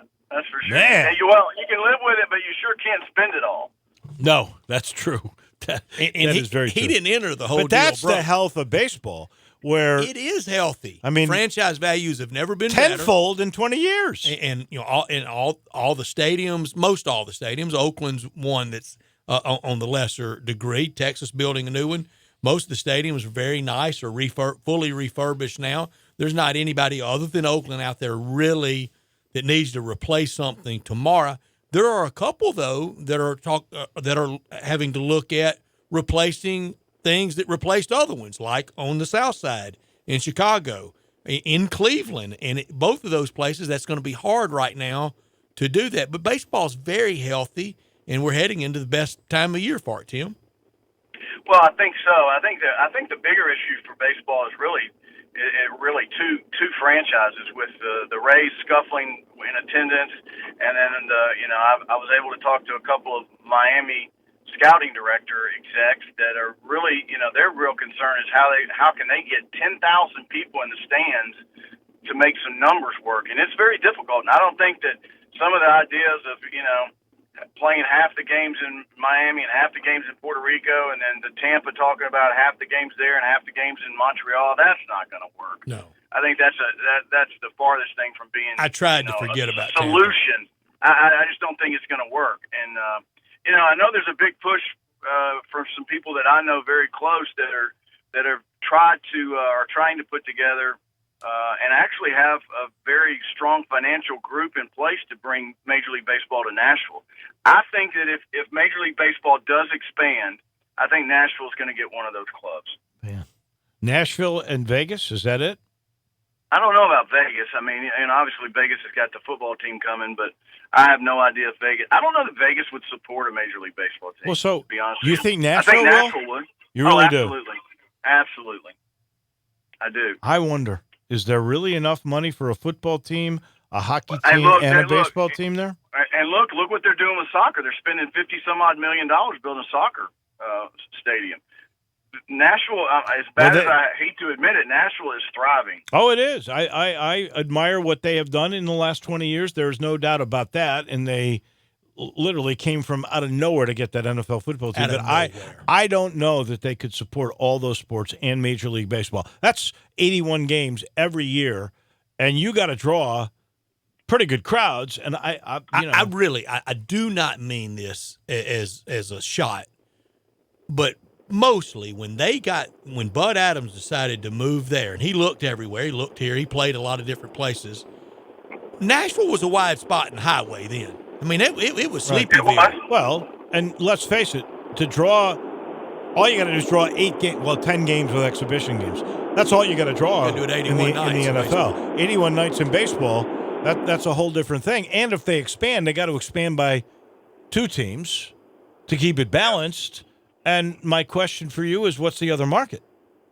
I don't know the other market, to be honest with you. I really don't, and I'm not smart enough to tell you what another city would be, where you're not getting in a situation like you're in Miami and Tampa. I do think Nashville would support it, though. Can Jack Flaherty and Dakota Hudson be the 1 and 2 aces down the stretch through September and get St. Louis back in the playoffs that Cardinal fans, we are. It's been forever for us. I'm sorry we're that spoiled, but since 2015, 16, 17, 18, a 4th year after it was a go-for-it year, can those 2 young guys, one a rookie, can they deliver the Cardinals into postseason? And I think for most Cardinal fans, just getting into October would back a lot of people off of the DeWitts and Mo. What do you think, Tim? Yeah, I agree with that statement, and for some reason I like Dakota Hudson a little bit more than Flaherty, and he's got outstanding shutdown stuff. I mean, this guy, not only does he pound the strike zone, but he's got so much movement on all three of his pitches. He's poised beyond his years. And I think he's the one guy that I like Flaherty, but I think that Hudson is the better of the two. And yeah, it's going to be interesting to see if they can. And I do think there's a lot of not that the Cubs don't have this, but I think the Cardinals do have their way of playing, and with Yachty leading. And even though Carpenter, I disagreed with paying him as much as you paid him, he brings a sense of leadership to that club. I think, obviously, Colton Wong's playing really, really well right now. Paul DeYoung is playing better. They're starting to really gel as a team, and I think they're kind of clicking on all cylinders. I'm not saying they're great because they're not, but I think they're good enough to make a decent run, and like you said, get the Cardinal Nation off of the front office and off of the owner. Well, maybe I'm wearing or looking at a blue mirror, and I certainly don't mean to put down Flaherty or Hudson. Flaherty's been great, but I'm going to counter with Hamels, Hendricks, Lester, Darvish, and Darvish is as good as Flaherty. Wolo, you can't counter with Lester right now. He's been bad. Terrible. He's had a terrible August. He's not going to turn it around all of a sudden. I promise you. Well, what do you mean? He lost it all of a sudden. Maybe he can find it all of a sudden. You Darvish found it. It doesn't work like that. But you can believe that because I know you love the Cubs. But Dave sounds desperate, doesn't he? Waved the white flag the other day, Tim. He gave up. He conceded. I know. Darvish has been better as of late. I'll give you that. Better, he has. You can't count on Lester helping you get there. I'm just telling you, he's something. He's tipping pitches. He's not confident. Other teams are not. They're not swinging at Can't some hold of a the runner. things that he had. He doesn't hold runners at all. But I think Lester's way down the totem pole. If you're going to have to bet on the Cubs and bet on Lester, you're going to be losing. He's had a bad couple of outings. You're throwing him. You're getting rid of him already. A couple of outings. You need to look at his last 5 or 6 starts. It's not just a couple. He's not been good at all. Tim's right. Tim, tell me this. Opening day 2020, Joe Madden, the manager of the Cubs. No. Boy, you're just full of good news for me today. No, I'm just telling you. I think Theo. I think if they don't make the playoffs, I think Theo goes a different direction. So, are you saying the Cubs are not going to make the playoffs? I don't think so. Okay. We'll remember that you said that. They're 10 games over 500. Of course, I know Only 2 behind the Cardinals. Oh, we'll never hear the end of it, I know Tim. you'll remember that. Believe me. It's marked down indelibly. Thank you, my friend. We appreciate All right, it. guys. Have a good weekend. Enjoy. All right, see you. Bye. He's out of his mind. Tim was right, Dave. He's out of his mind. I'm telling you that right now. This I know for sure. My friends over at Edwin Watts, I want to let you know, time to tee it up at the Edwin Watts this year because the 19 fall arrivals are here. They're introducing the strikingly new T-Series irons from Titleist, featuring the T100 that's designed as a player's iron for precise performance, the T200 iron that's a player iron that really has added distance to us. And then there's the T300 iron, the complete game improvement iron, all pure Titleist. Let them help you find the right set and get your free custom fit today. Just head on over to Edwin Watts, and there's just a few of the exciting fall releases you're going to find. It's home of the 90-day, 100% satisfaction guarantee. All you got to do is come on down, Poplar and Perkins, you know that. Check out the new T100, the 2T100, and the T300 series irons from Titleist. Edwin Watts, right at the corner of Poplar and Perkins. We're going to see you. And I hope soon, because it's always fun to walk in there and say hello to Jay Hasselman. Have you hit those irons? I have not. Come on, Dave. You got to test drive them for us. Well, Titleist doesn't change like every 6 months like some other companies. That's true. And so there's a lot of engineering that goes in there. So I do. I want to try them. And the cool thing is, as he just said, as I just said, they'll custom fit you. Some people think you have to go to a certain place or a couple of people. They will do that for you at Edwin Watts. We take the break. When we come back, we've got Crunch Time. That's next on Sports Time with Wolo and Stats. Search Sports 56 on Facebook and give us a like. And follow us on Twitter at Sports 56 WHBQ.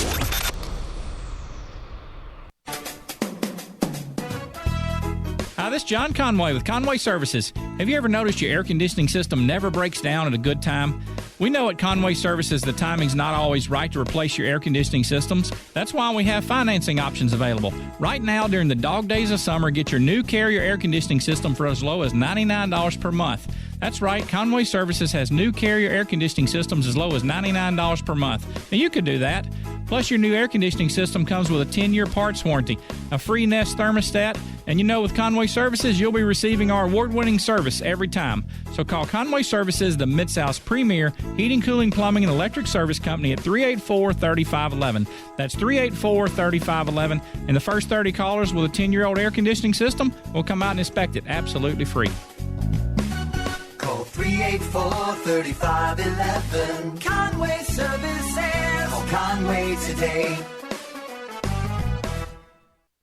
Are you looking for a high-quality, family-oriented country club experience? Then look no further than Windike Country Club. As a member, you have access to the men's and ladies and junior golf programs, the best par 3 in the Southeast, and 2 18-hole golf courses that you're going to absolutely love. Windike is also a great place for weddings and wedding receptions. Keep it in mind. For more details on how to become a member, call them today at 754-1888 or email membership@windike.com.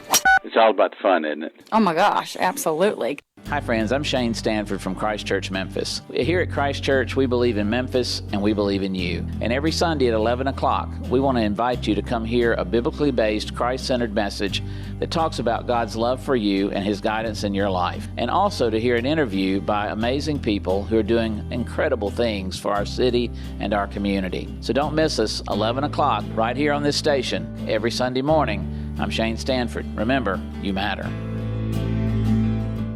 It's Shaq from Homer Skelton Chrysler Dodge Jeep Ram in Millington. Huge deals going on for Labor Day, and come see us get a great deal. We've got Jeep Wranglers, $7,500 off. Ram, $2,500 and $3,500 trucks, $11,000 off. Wow. For you working guys, we are a business link dealer. Bring your vehicle into service. You're not going to be down. We're going to give you something equivalent to what you have so you can get right back on the job site. Find us at Millington at Highway 51 and 385, or find us at HomerSkeltonCDJ.com. Just a bunch of normal guys in the car business, changing lives 4 tires at a time.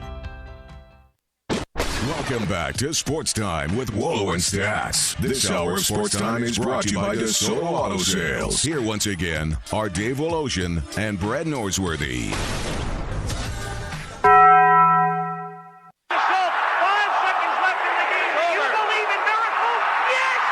This is Geraldo. It is crunch time. You are looking live. It's crunch time. In your life, have you seen anything like that? We'll take questions again for the student athletes at this time, please. He's a professional. He's pretty classy for his age.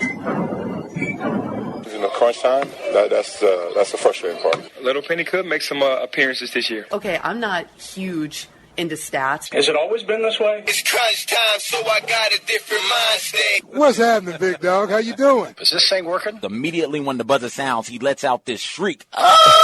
He'd throw those ears forward. He was in stroke mode. This is stupid. It's obviously crunch time. Time for Taco Bell Crunch Time. Taco Bell, home of the crispy tortilla chips, topped with a double portion of either seasoned beef or shredded chicken, plus refried beans, nacho cheese sauce, reduced fat sour cream, guacamole, and a 3-cheese blend. Nachos Bel Grande, heaping portion of chips, topped with ground beef, tomatoes, beans, nacho cheese sauce, and a dollop of sour cream. Taco Bell, home to great food you get on your way home real fast, and they bring you crunch time every day. Dave, I learned a lot today. I learned if the Orioles could fight on the field like they do in the dugout, they would be really competitive, Drew. I mean, long years. And seriously, how would you like to be in the Orioles advanced sales department?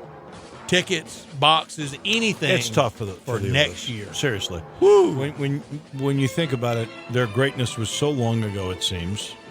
1, 2, they used to own the market, and the Nationals now are more the darling in the market. I mean, it's tough times. Yeah. And what happened last night was Baltimore used to be was embarrassing. the District of Columbia's team. Yeah. I think it was. What'd you learn embarrassing. today? I learned 2 things. Nexstar and DirecTV have finally come to an agreement. So all those games on ABC, you can, if you've got DirecTV, you can watch them, starting with the Tigers and the Rebels Who Saturday. sent the goofy email in? I don't Nobody know. should have. They were going to get it done. This story just happened while we were on the air, and this is a cool story. A young American girl, Taylor Townsend, upset number 4, Simona Halep. And the more I'm seeing of this U.S. Open, there's a bunch of young American girls. Coco Gauff, that girl Taylor last night, McNally, I think her name was. It was. That almost knocked off Not to be Serena confused Williams. with Dave McNally, the old Baltimore Oriole. I know. Her mother was in the crowd. I thought she was going to be in tears. We But need it, guys and gals. That is really terrific. Drew, if we've been too hard on those today, if we have, I'm sorry. Yes, you have. Been a little rough, hasn't it? I mean, I am right here. It's tough being a Cardinal fan. We haven't been in the World Series since 20. Come on. We hadn't won it since 2011.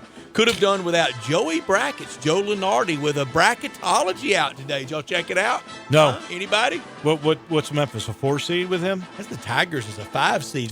Seed? That would mean 8 or 9 losses, wouldn't it?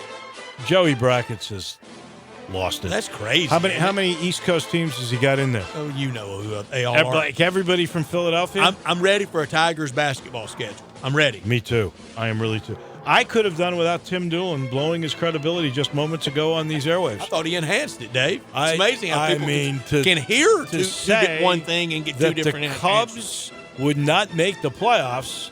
I think it's a staggering blow to the man's credibility. I could have done without really the shot you took at my integrity when we played the tape and you could hear me nicely trying to pick up. Hey, Dave, you want to check that? Was there any condescending attitude in that? I thought none, Drew.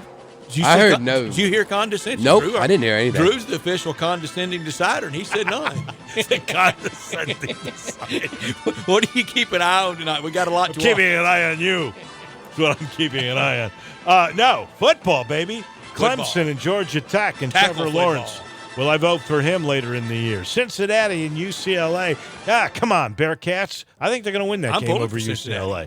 Tulane and Florida International. Let's see if Willie Fritz really has his team going in the right direction. I think he does. We'll get a little glimpse tonight. Utah and BYU. Utah is the number 2 darling in the Pac-12. BYU's always the spoiler. I'm calling As you the brawl. mentioned, they hate each other. I'm calling a brawl. Well, most likely. Do you know BYU always brawls. The ugly things that BYU players say to people? Oh, I do. The opponent? Oh, I do. There's a lot of people don't want to play them. It's more than ugly. I think that's part of the reason why they're not in the conference, to be honest with you. They don't play well with a lot of others, and they don't play well in that game. And I am going to watch Cubs Mets. I'm with you on watching Greek God Trevor Lawrence tonight, and also watching them run down that hill as 15-0 defending national champions. Run down that hill and rub Howard's Rock. Looking forward to that tonight. Also, Jeff Collins' debut as coach of the Rambling Wreck. It will be odd to see Georgia Tech in an offensive scheme other than the triple option. I'm looking forward to watching UCLA and Cincy. You mentioned that. Year 2 for Chip Kelly, year 3 for Luke Fickell. I think experience matters. That could be one of the differences Saturday here with Mike Norvell's system already firmly established. In the baseball tonight, John Lester get Jacob deGrom. Lance Lynn going for his 15th win tonight for the Rangers. And I'm not even going to pretend. I'm not watching any of the NFL. Me neither. Preseason's got to change a lot next year. Don't want to see the Ravens go for history, 16-0? Well, that'd be interesting, maybe. Final portion of the show brought to you by Eflin Insurance Group. 20 years of insurance experience in the local market. A young guy, but man, is he ever good at what he does, and he's got a different way of doing things. He specializes in all types of insurance needs. It could be personal insurance, it could be business insurance, but what he does is he sits down with you. He has a one-on-one approach. He evaluates each individual insurance needs, and again, that's either for personal or for business. He wants to find out what you want to protect. He'll figure out how to protect you and make sure it works. 757-2315. He's got a couple of offices around town. His main one is on Stage Hills Boulevard in Bartlett. Again, that number, 757-2315. It's the Eflin Insurance Group. Tomorrow, big lineup. Bruce Marshall with Games That Count. Peter Edmiston, Glenn Rogers, Rick Horrow. Friday football focus, and we'll make our predictions on Memphis and Ole Miss and Tennessee. It'll be a busy day. We'll see you tomorrow. Have a great night, everybody.